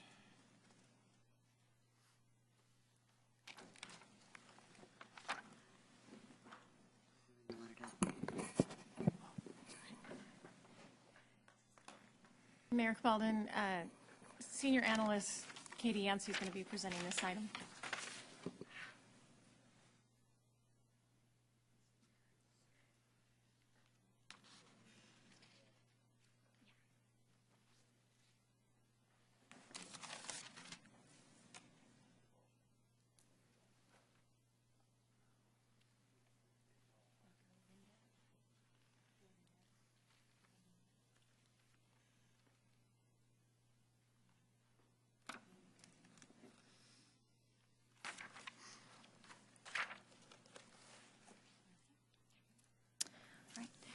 Good evening, Mr. Mayor and council members. This evening, I'm going to be giving you a brief presentation on some master planning efforts that the city has been undertaking that's been funded by the Infill Streamlining Program.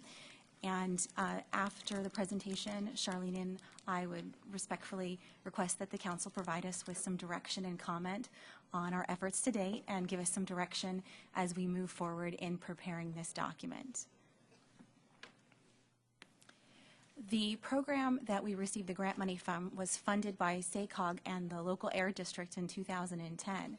And the purpose of this grant fund was to allow local jurisdictions with the technical assistance that's needed to meet the state and federal regulations that relate to air quality, and most specifically meet the requirements under SB 375, the California Community Sustainable and Climate Control Act that was passed in 2008.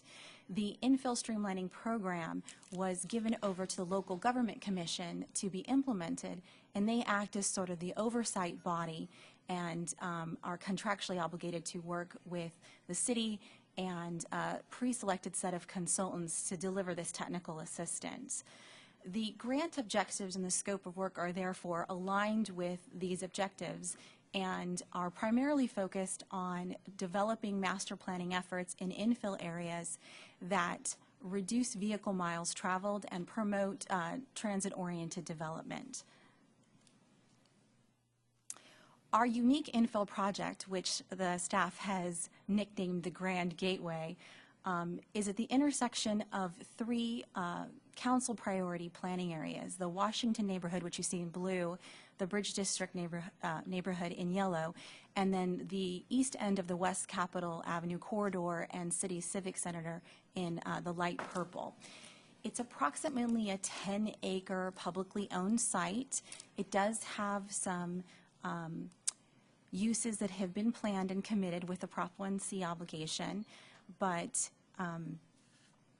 we've selected Opticos to work through those issues with us and help us with this master planning effort.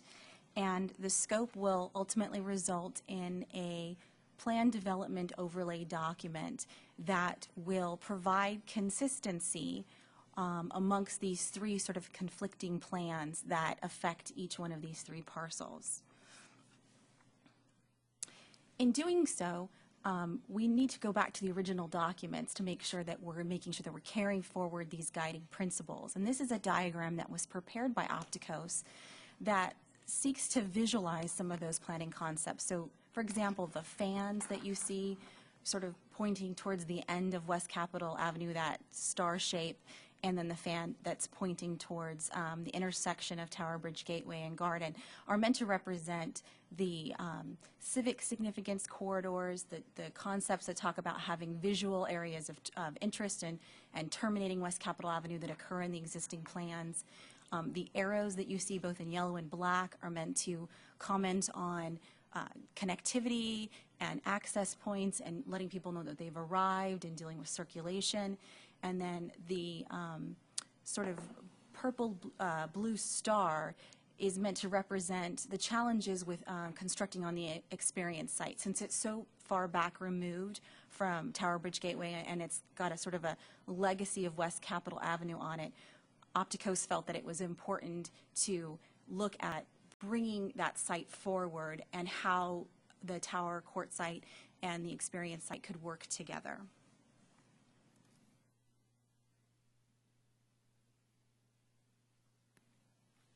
Based on the research and some of the site visits that Opticos did, they came up with 4 planning objectives that they felt were necessary that needed to be addressed in this planned overlay document.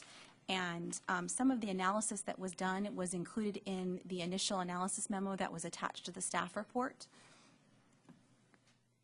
The framework plans, which were also included in the staff report, there are 3 of them, sought to introduce a new circulation and open space scenarios and also define appropriately sized blocks for development.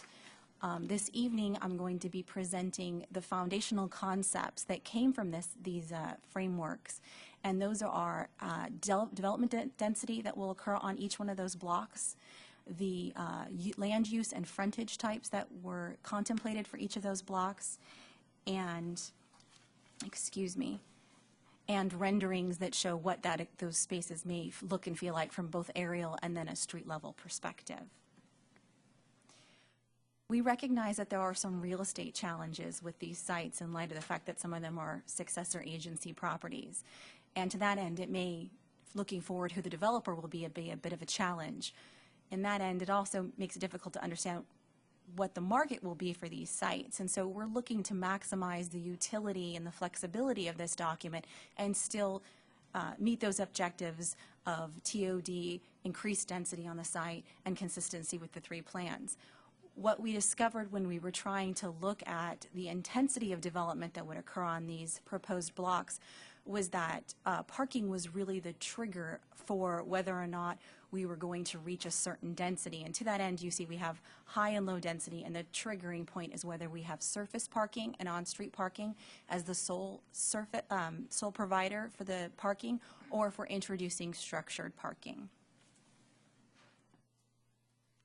Here is an example of a live-work unit. Opticos pulled some examples from real live buildings to give us a sense of what we might see with some of these development scenarios. And this is your standard 3-story, and you can see it's recommending retail, ground floor, served with parking at an angle, surface parking, in contrast to a more intense use, like a mixed-use development, which may have a surface parking lot in the back, served by a small alleyway, or scaled even further, a more intense mixed-use development that may actually wrap in a standalone parking structure. One of the things that Opticos recognized was that we need to have the ability to be responsive to the market, and as such, they wanted to stay away from having ground floor uses that couldn't be used as residential and then eventually evolve into commercial use. And so a primary portion of their work is going to be focusing on that ground floor level frontage that will create an inviting residential opportunity. And then, as you can see here, with the dual doors and the planting area that could eventually be removed, and the doors could be painted to look more like an office or suite type opportunity. There are two types of townhomes that Opticos envisioned could potentially go on the site, whether we do low intensity or high intensity. This is the more standard residential townhome. It will always have the character of residential, and it will likely be served by some off public street alleyway circulation with tuck under or garage parking, in contrast to these types of townhomes that could eventually convert to to office uses on the bottom, and that would likely have some tuck under parking or podium parking, or may even wrap a small structured parking. So the three framework plans that these concepts evolved into, this is our first example. This plan has a oval park that's about 60% of the size of the similarly shaped oval park in the Bridge District. It's contemplating, because they want to have this be an active use, Opticos has suggested that this area, and this corner be primarily commercial at its onset, and that the building frontage types that are recommended seek to encourage that use, while this seam and this edge have flexible space that can accommodate residential, but then eventually can be converted to commercial in the event that there is demand. And then the back, and then this area back here that's got green space relief, be primarily residential. This is a rendering that shows what that experience would be like looking from someone traveling this way. Excuse me. This is option B. Option B looks to sort of create a very large block, and we see our first large parking structure that could be potentially wrapped. So this would be like the large intensity mixed use example that they had shown us, with a plaza here creating that visual interest that they anticipated coming off West Capitol Avenue. This would be commercial as well as all of this, and then we see again that flex space being reintroduced here and here, and then a large townhome sort of residential unit occurring back here, and this being a sort of hidden jewel of that arrival point concept that they were referring to as it relates to West Capitol Avenue. So Katie, is that Yeah. under option B, that parking structure, so that would that only provide parking for that immediate area, or would that be sized to accommodate other events on the riverfront, or? We're at the point right now that I think if all council conceptual, yeah. wanted it to be one way or the Something other, more. we could incorporate that in. And so the rendering that you're going to see next is going to be from the viewpoint of looking that way. And you can see the large plaza over here and the ground floor retail with the mixed use above. And this is our final option. This option is the only option that cuts off vehicular traffic in the West Capitol corridor, and it seeks to recapture that traffic and make it a pedestrian and bicycle route. And that's where this view corridor comes from, ending on a plaza. And this parking structure back here would be primarily to serve residential here and along the seam. Then we have commercial here, and then in recognition that this space may convert over time to include parking or may be a site for an outdoor market, this has become recommended as being flex space to account for that. And the rendering that you're going to see is going to be of the plaza, looking down the view corridor towards the West Capitol Avenue that's now just pedestrian and bicycles only. So the last attachment to your staff report was a memo that was prepared by our consultant Opticos that was a summary of the comments that we received at the December 6th Planning Commission meeting from the council and the planning commissioners, as well as some comments that they received from staff as staff initially reviewed their recommendations. These are some general observations that sort of summarize at a high level some of those comments, as well as sort of we hope to be something that we can receive in addition to anything else that the council members have comments or direction related to. And I would like to finally say that we're not looking for the council to select a preferred alternative this evening. We would like the council to do that in March, if it's possible, for one to ultimately rise to being the preferred, although we can accommodate all three of them sort of continuing at the same level. We are going back to the Planning Commission once we receive the draft document to ask for a recommendation related to that draft document, and we'll be back in front of the council sometime in late February, March, asking for a workshop related to this document, and then ultimately approval before April, as the grant deadline prevents us from going out any further. That concludes my presentation, and Charlene and I are available if you have any questions or comments. Thank you. Mr. Johannesson. Thank you, Mr. Yeah, I just want to get in more detail on the streetcar interface here, because this, your one diagram basically says that this entire project is within a 5-minute walk, which is really the sweet spot for streetcar and how you finance these things. So to me, that would dictate it's got to be maximum density in terms of people living there, potential people using the streetcar, potential funding sources for a streetcar line. And secondly, you had one diagram there where you had basically a block type unit, and you had an interior parking lot, which to me makes no sense at all. Particularly when you consider that it would be streetcar served, it would seem more appropriate to have a courtyard to make it actually, more of a block style with a courtyard type, to give more interest in that particular unit rather than people looking out their back window and looking at a parking lot. Because I think in this case, if all goes well, then we'll have a streetcar. That's the primary line there. That we really should be looking at, maximum density, life at the street level, commercial that's based on streetcar stops, that type of stuff. And then have the view on top of that.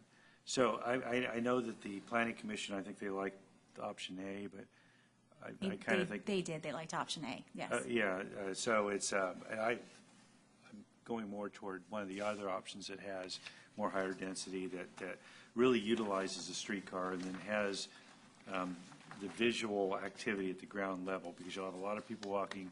You have Rayleigh's Field there. So, I mean, to me, it sounded like a better idea. Plus, trying to really reduce the parking in there if we can to courtyards and things that are more walking urban type design. Thank you. Mayor Pro Tem Ledesma. Thank you. Thanks for bringing this, and I may ask, it's not in my staff report, some of the nicer renderings you have on the slideshow versus the ones that are on in the staff report, at least the ones I'm seeing. But I sort of agree with Councilmember Johannesson on sort of the orientation of C versus A. Well, let me ask a question first. On the West Capitol, the West Capitol, where we're contemplating either continuing vehicular traffic or to a walk corridor or whatever. What's contemplated to go outside the boundary area and this other side of? I mean, we have Rayleigh's over there. I think there's they have 2 buildings, and I don't think there's other. Welcome Grove. Oh yeah, thank you. And I apologize. I'm going to have to talk spatially without having a diagram. So it's okay. no, to answer his question as thoroughly as I can, I'll point. So you have Welcome Grove, and then you have the Rayleigh's Annex. One of the things that Opticos considered and they were familiar with was the potential for the West Side Rail relocation to occur and this line to go away. And what you see with this option is a recognition that this will become reclaimable. Okay. And that the potential for a vehicular, an additional vehicular path to kind of go like that and reconnect back into the Washington neighborhood, because their observation, as you'll see in one of the memos, was that there's a lack of connectivity to the Washington neighborhood.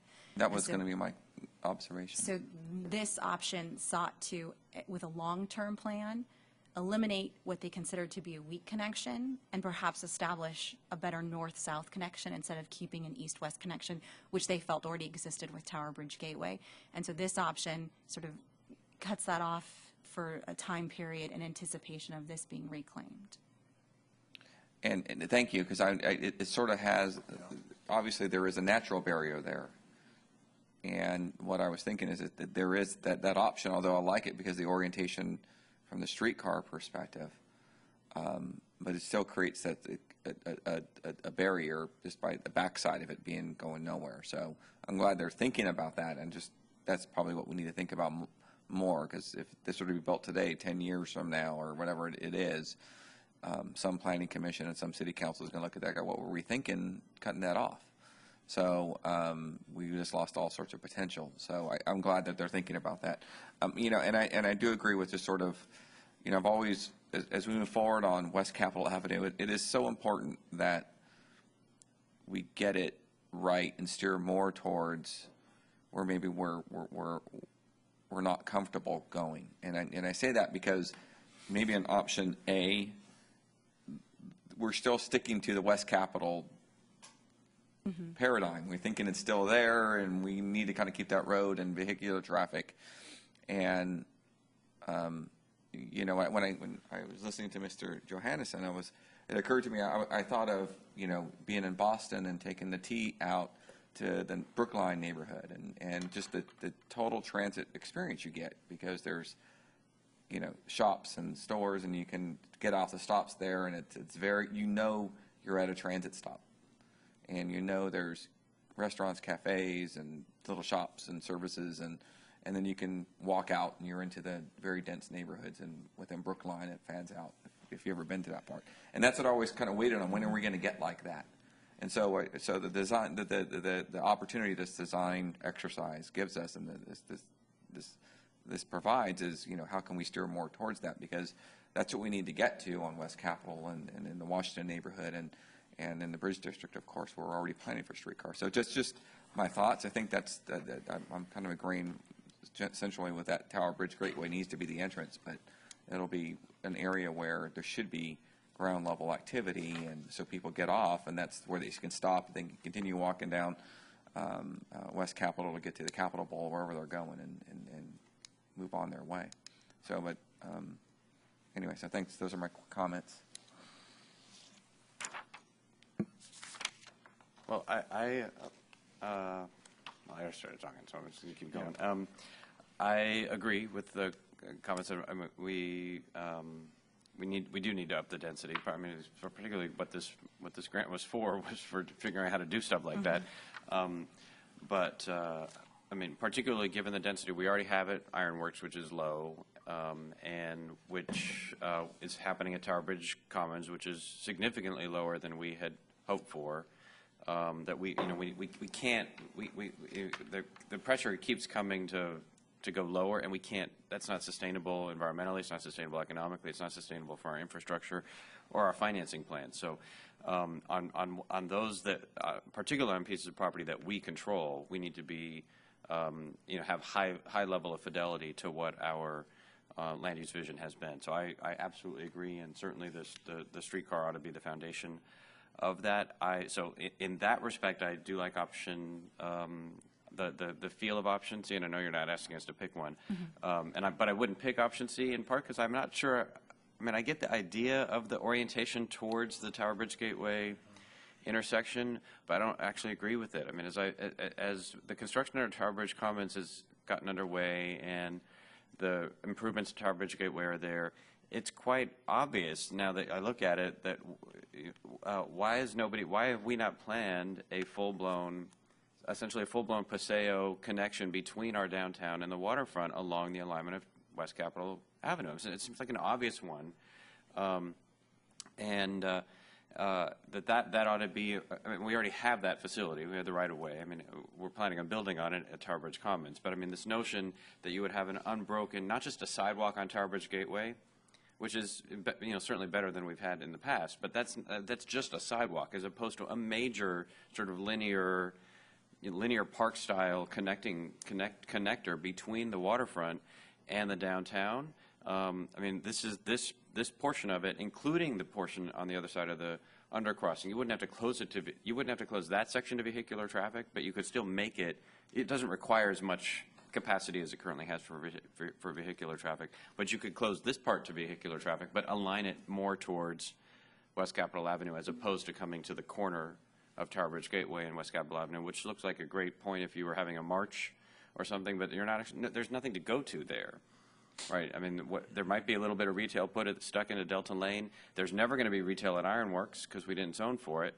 And it will be, into a lot of people will have to be reincarnated before there's retail at the Dharma Realm. So it's not really the ideal place to be directing pedestrian traffic. And so, whereas our downtown is. And so to me, sort of the idea of option C makes sense, but maybe that's not the right destination point. The landing point maybe should be essentially at Capitol Bowl. But the idea of not having that be a vehicular throughway, I think, makes a lot of sense. So you think the plaza makes more sense where it's been located in option B? Yeah, but without pretending that you're still going to have a vehicular thing. So thinking about an affirmative corridor that proceeds for non-vehicular purposes, I think makes a lot of sense. And I think, for our planning document purposes, it does make sense to reference the Washington specific plan. If you're a resident of the Washington neighborhood, it doesn't really resonate to say that this project area, crosses into the Washington neighborhood. That's purely an artifact of how the Washington specific plan area got drawn, not a real sense of place to say that this little piece of parcel here is really part of Broderick or the old Washington area. So as we go out and do community workshops and that sort of thing, I think in terms of the language that we're using, it wouldn't feel authentic. If you lived on 3rd Street north of F, and somebody would say, oh yeah, this is going to bring the Washington district together with the downtown. It's not really. I mean, it brings our planning area together, but not the actual places. But the orientation that you've been talking about, I think, helps to get us to that point over time. So, Mr. Kristoff. Yeah, when I looked at this, I mean, I sort of liked option A. And I think that what we need to make sure we do is we need to connect West Capitol Avenue with Tower Bridge Commons and not block that off, so to speak, as C does. So the Experience site and the Tower Court site, are they always separated by West Capitol Avenue? Yes. But I mean, I still think that somehow or another we need to have that whole transition of West Capitol Avenue being a thoroughfare street all the way to the river. So those would be the comments that I have. Do you mean for vehicular For traffic? vehicular Okay. traffic, yeah. Always prevail. That's the other thing on the parking structure piece. I mean, we do need a parking structure. And there's no ideal place to put it because it's never an attractive part of for itself. But both for the downtown and for the Rayleigh's Landing area and for the bridge, all these districts require additional structured parking. And so the extent to, the surface parking lot I didn't like, but the notion of at least potentially this being a location for a city, essentially a city operated or something like that kind of parking structure, thinking about a piece of property that we already own, does seem to make some sense. So if there's a way to do that without destroying the land use objectives that we're trying to achieve there, I think it's worth continuing to look at. I was going to add. Yeah, that part is what I was going to add. I mean, I think if we're going to do it, certainly in an urban setting, I mean, the whole wrapping commercial, residential around a large, monolithic parking structure certainly makes sense. But so I'm trying to capitalize on an overlay. I know we've done some studies. We spent a significant amount of money trying to figure out what the parking needs would be if we were to urbanize the way we've envisioned with the large crowd events, and I think that's something certainly to consider. So.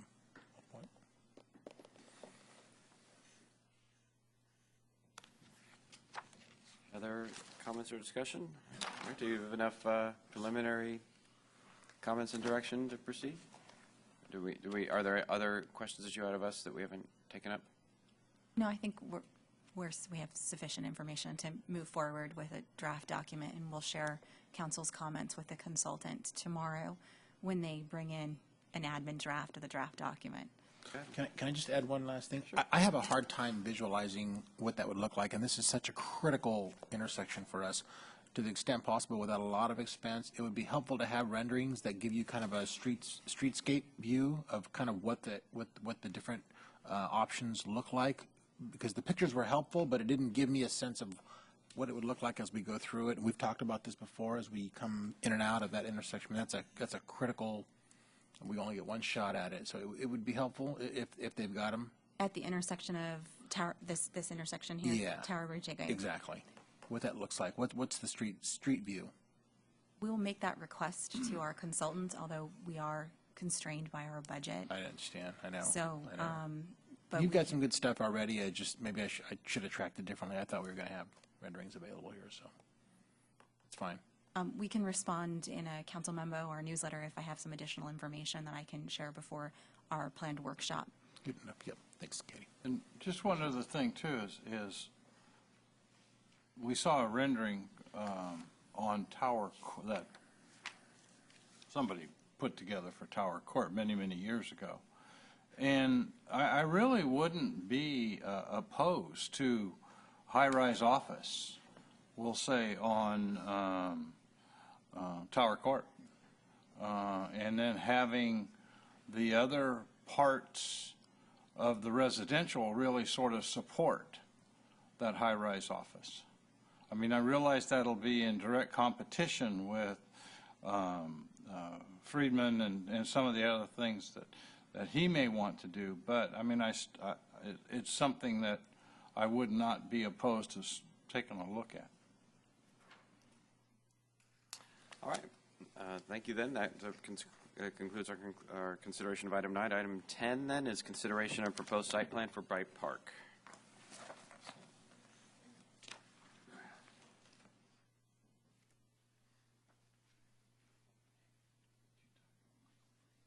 Good evening, Mayor, members of the council.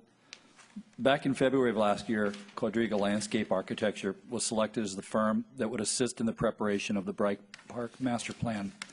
Throughout the spring and summer of 2012, Quadriga staff and department staff held technical meetings with key staff and public hearings with stakeholders, and Quadriga conducted field analysis of the properties identified in this plan.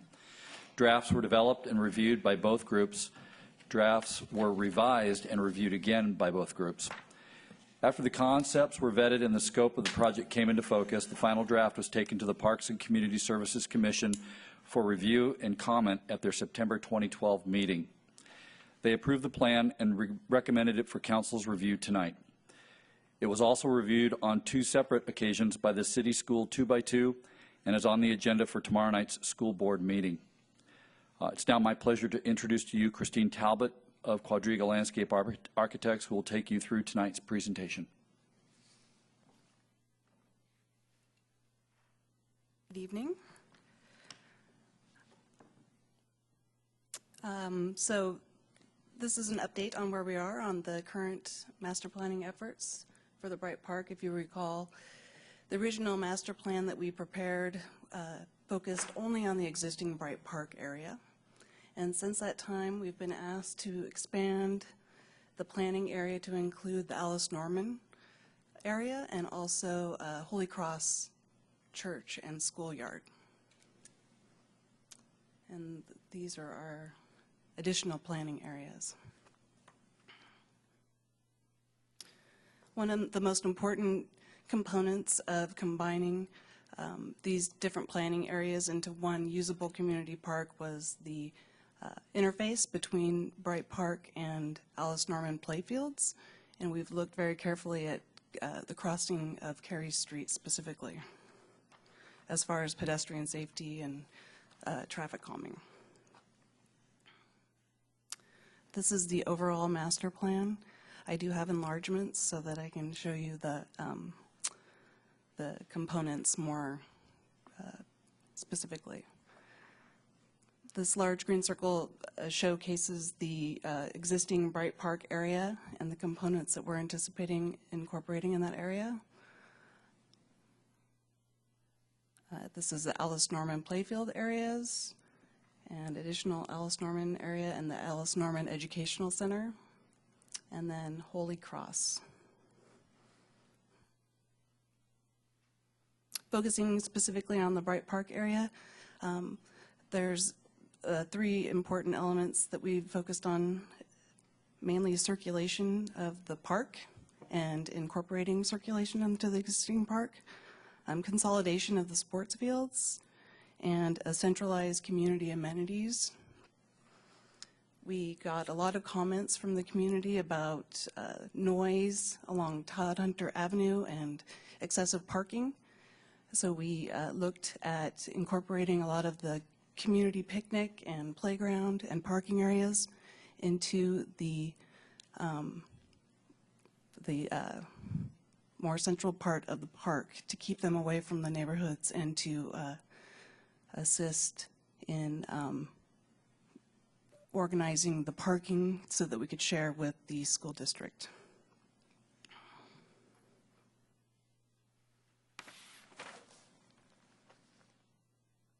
Actually, I'm going to go back.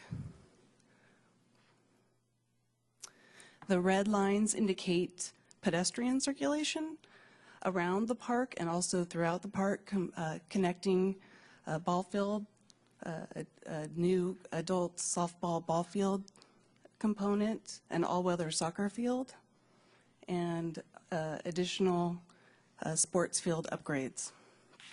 The blue line indicates a shared pedestrian and bike connection that connects the levee access all the way down to Holy Cross School.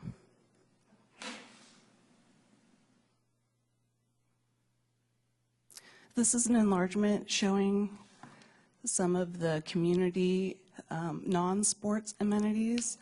For instance, an amphitheater and a picnic area in this area, playgrounds, updated playgrounds in this area, and water play components that would be open without charge.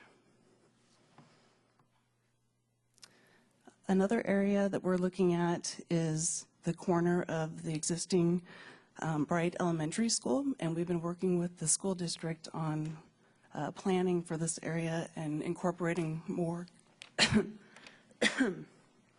community elements, specifically a community recreation center and maybe a skate plaza and also a pool. This area is going to be looked at more closely between the city and the school district so that the shared amenities can be planned better. Street calming has been a priority of the community for, for Cary Street specifically. Children are crossing the streets, going back and forth between the fields. There's a lot of traffic during game days. So we looked at traffic calming opportunities, removing some of the parking from the street, adding bulb outs and at-grade crossings, and putting more of the cars in parking lots. This gives you an idea of what the section of that street would look like at Cary Street. There would be a bulb out area with expanded planting and reduced parking and at-grade pedestrian crossings. These images give you an idea of what that might look like.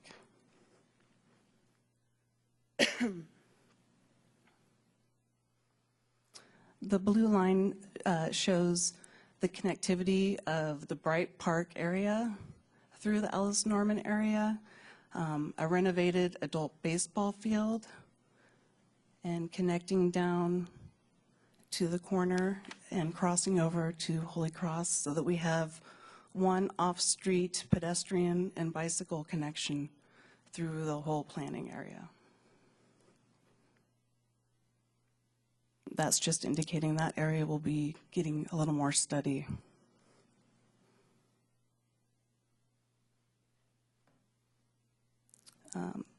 This component is a more passive use area at the Holy Cross School. Holy Cross, they had indicated that they were really interested in a community garden and also a walking path.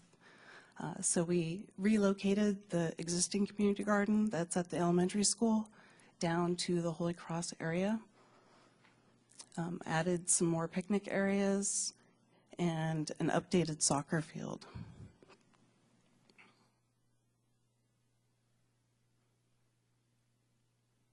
These are images just giving you an idea of kind of the feel of the park sites, community gardens and shade components, some informal amphitheaters, a skate plaza, shade, and more skate opportunities, and then water play.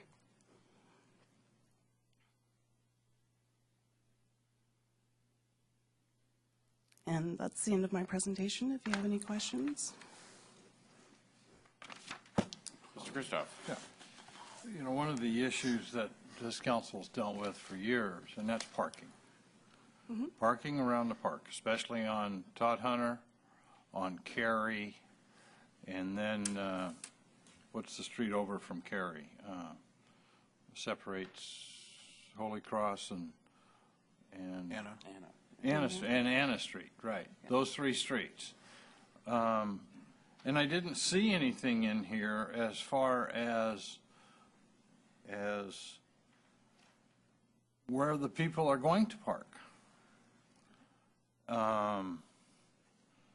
Because when you, especially on Todd Hunter, even if it's a real passive picnic area or whatever it is, that's where the folks are going to park. They park there and then they walk on into where the high school used to be. They walk on into the park.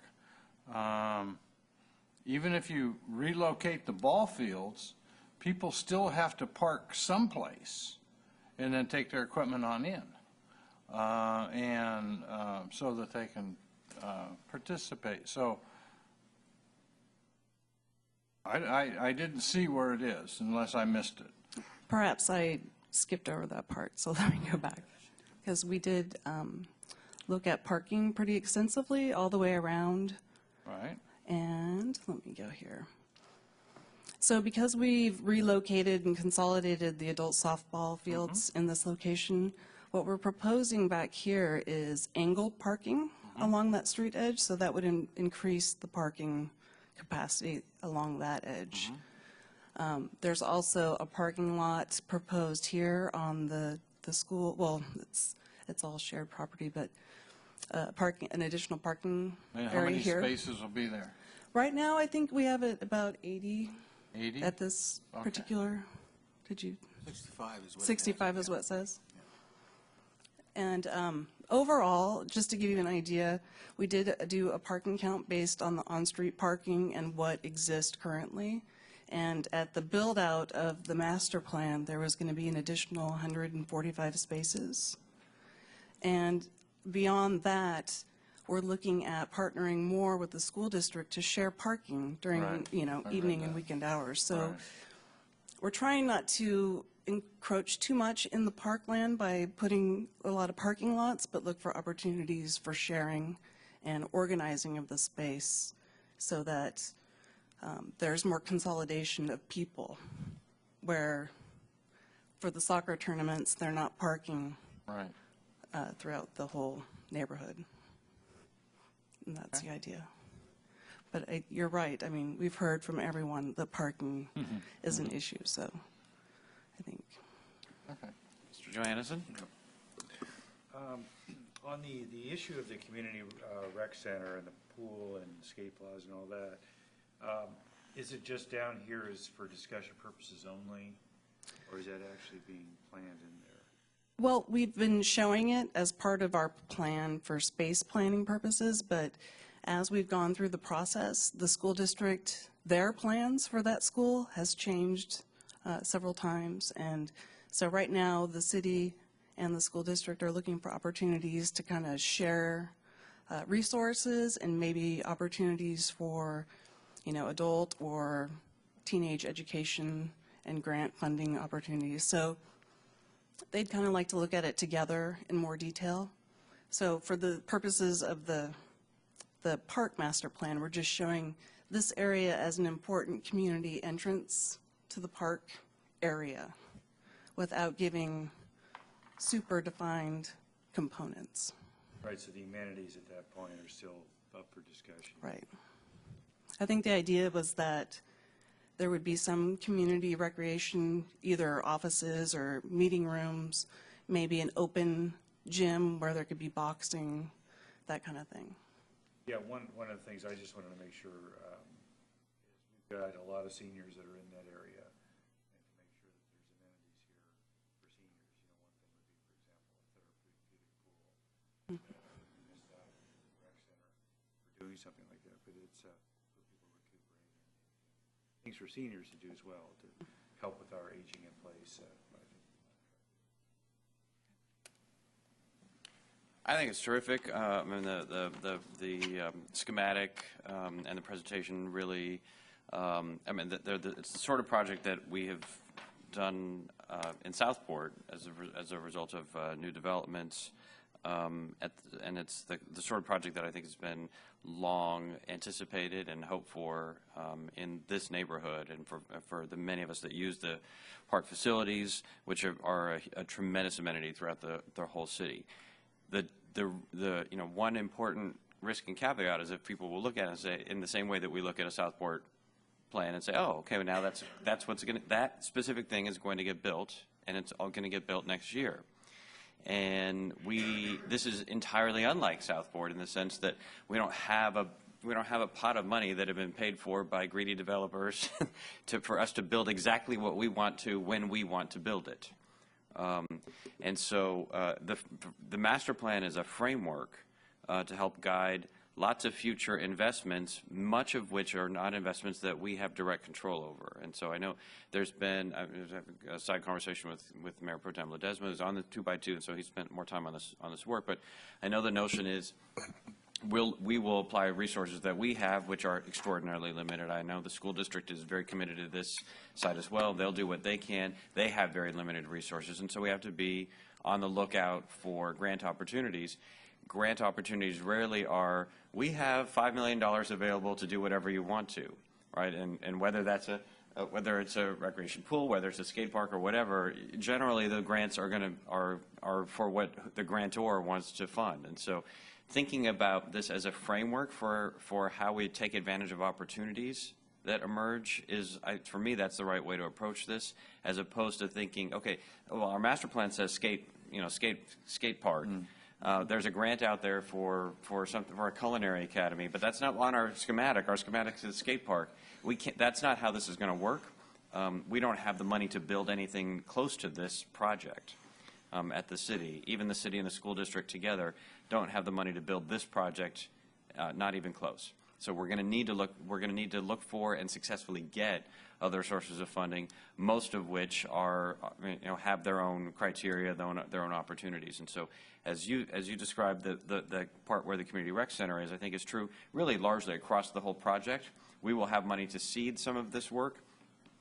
We've talked about various resources that we have at the city to help, and they will be good kickstarters for some of the critical parts of this project. But as we think about it, I think, and as we communicate it, I mean, even in the presentation, I mean, the verbs that we're choosing around, okay, and this will be here, and this will be there, and people will be able to do this. I mean, we need to be very clear in virtually every sentence is, our aspiration is this, and we hope to be able to achieve funding to accomplish that, so that we're not creating an expectation that we can't meet, and that we engage everyone in the community in looking for those opportunities too. And whether Rotary Club wants to do a project one year and happens to fit in with one of those, to the extent that folks know that we don't have the money to do all of this, and we're looking for every opportunity that we can. In addition to making sure that the expectations are reasonable at all, I think will also help and inspire folks to help in order to make the full project become a reality. But I do think it is fantastic, and it meets so many. The vision really matches up well with, from the work that began with the Brighton Broderick visioning strategy and all the work that's happened with the action group since then, and various other community outreach activities, and the sports leagues and everybody else. This really does pay attention to a lot of those key issues. The parking issues, I think you've done a good job of dealing with. They won't solve them. I mean, people will if their soccer game is at Soccer Field 5, they're going to park on Todd Hunter, even if there's ample parking, over in the designated spaces. This is true at Memorial Park. It's true at virtually every other park where activity occurs, and that's life and living near a park, and the benefits of living next to a park in general far outweigh that. But at least I think there's an attempt to try to minimize that to the extent that we can. The plan definitely takes that into account and tries to create meaningful, convenient options and alternatives for folks to use to avoid the neighborhood parking. So kudos on what I think has been a significant challenge in the past. So, Mayor Pro Tem Ledesma? Thank you.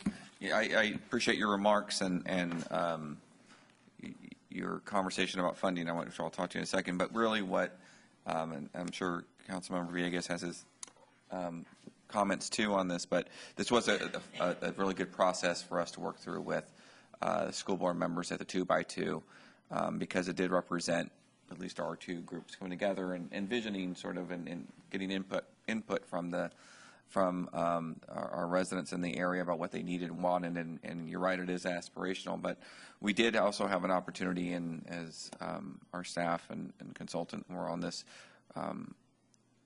heard from us was really a conversation about funding, about maybe as one of the steps that we talked about doing on the 2x2 was coming up with some set of principles or ideas about implementation of some of this. So could we go in together on funding plans that, again, looking to private contributions to setting up those types of mechanisms to fund some of this as we could go. I think we all agreed, though, that we're going to have to be fairly creative, and it gave us an opportunity to work together and start thinking ahead together about how we might solve some of this. I mean, I think your point is well taken, that we do need to be careful with kind of what this represents. It represents really months and years of our work, talking to the community, getting their feedback, and more importantly, the visual of this master plan gives us an idea of that what could be and what is, in fact, with Bright Park and with the extension down into Holy Cross. So if you look at the map as a whole, and you see all this green space, it all of a sudden looks like a very urban central park that goes, in fact, all the way up to the levee, as we're talking about opening that up. So you know, just as you look at a map in the Sacramento side, you see this long stretch of green that is Lamb Park in the middle of an urban area. I'm beginning to look at the Bright Park area as that stretch of an internal park, and we've articulated our ambition to using these pedestrian walkways, that if we could find the funding to make sure they're well lit, to make sure it encourages pedestrian activity, to make sure it does all that. And I think that's the importance and the value of it. And so for me personally, I think this has been a great exercise. I look forward to how this gets rolled out, and I do think we need to be careful about that, how we implement it, how we phrase it, how we verbalize it to our community, so they understand that this is going to be over time, what we're shooting for. And so again, thank you for your work, and I appreciate the efforts by everyone on this. Mr. Villegas. Yep. Thank you, Mr. Mayor. I don't know if you were going to add, but I just wanted to call out a couple of the things that I know we've talked about for many, many years in terms of trying to put together a vision about what this park ought to look like.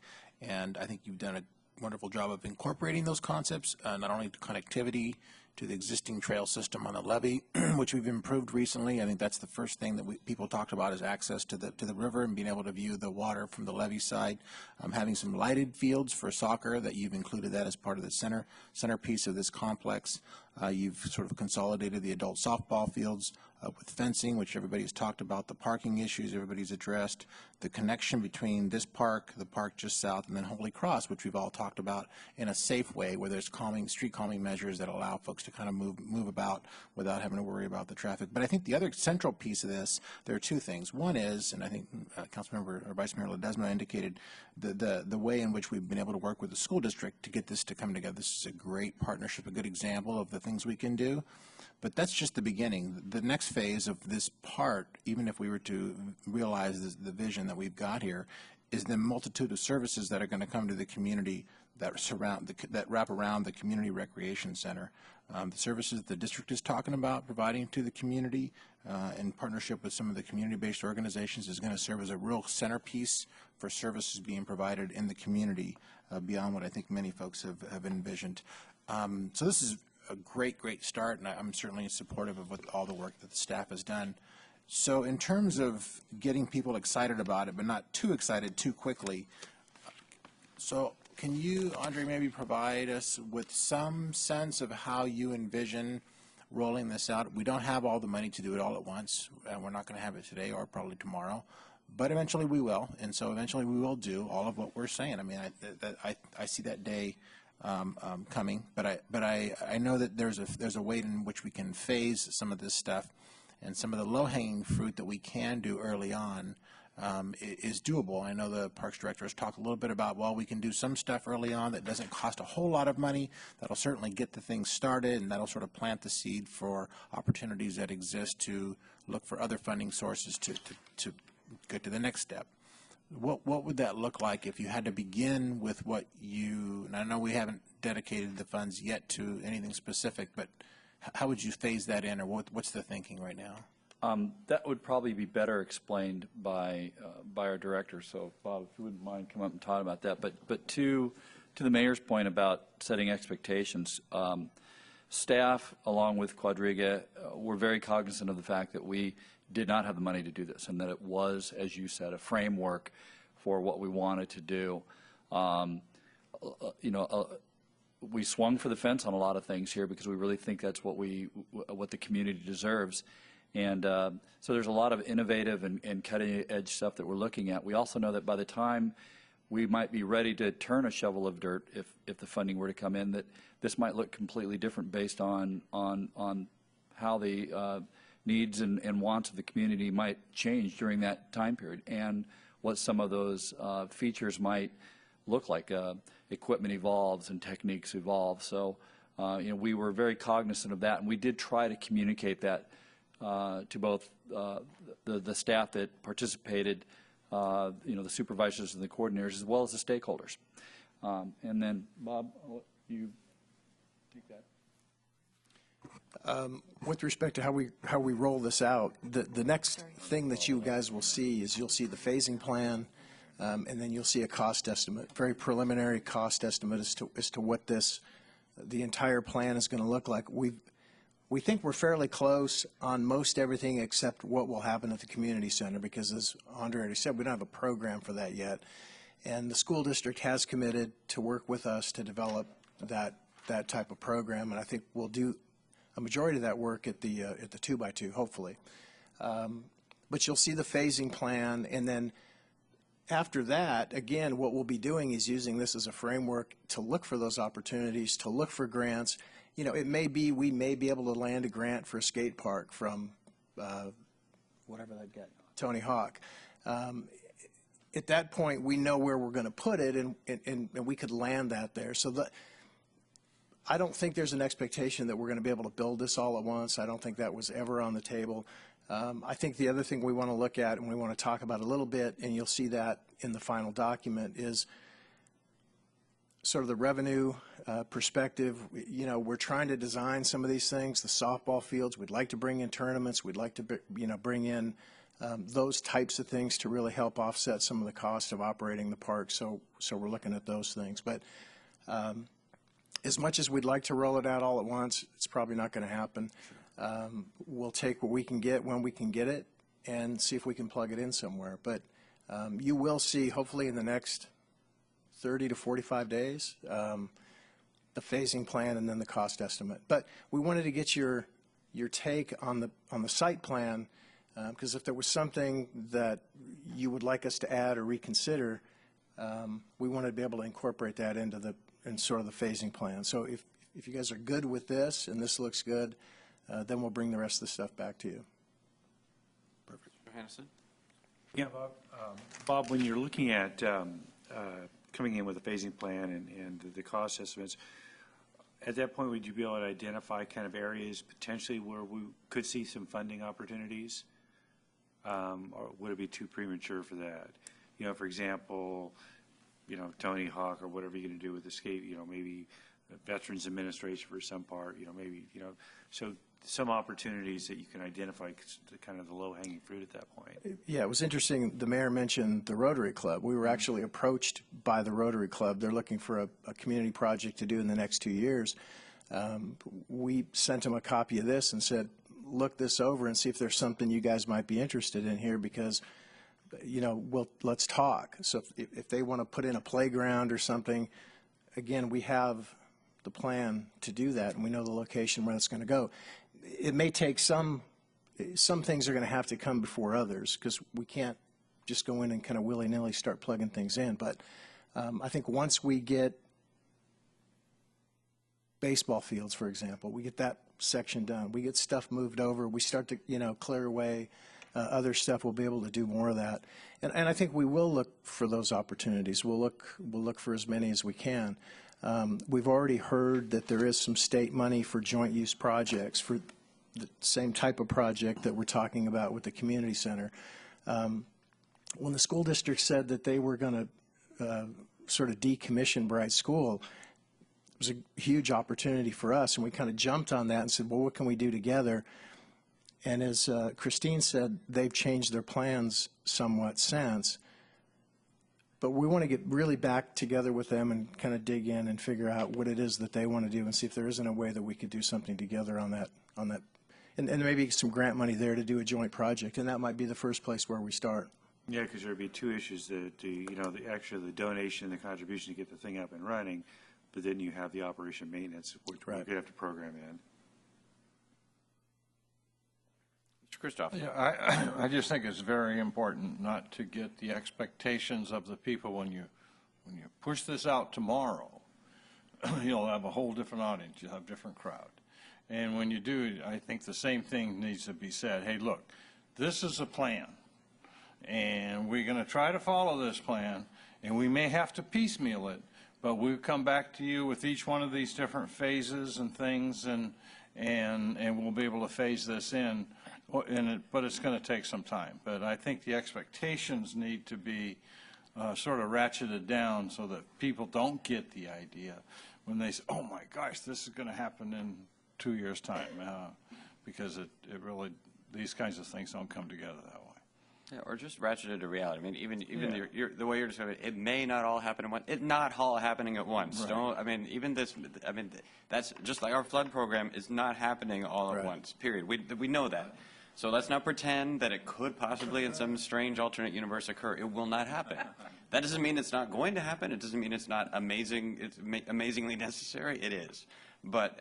It doesn't diminish the final product in any way. To be clear at the beginning, this will not all happen at the front end, and we're all going to have to come together as a community in every possible way in order to make progress towards this vision. There's no shame in that. I think I'm very proud of the work that's been done and the partnerships that have been built in order to get us to this stage. This is, Mr. Ledesma's sort of description of this as a land park scale thing in our community, I think was terrific. I really love it. But I do think making sure we get the expectations right so that people are working towards that together, as opposed to setting ourselves up for tomorrow being a disappointment that we didn't get there fast enough. All right, Okay. terrific. Thank you. Thank you very much.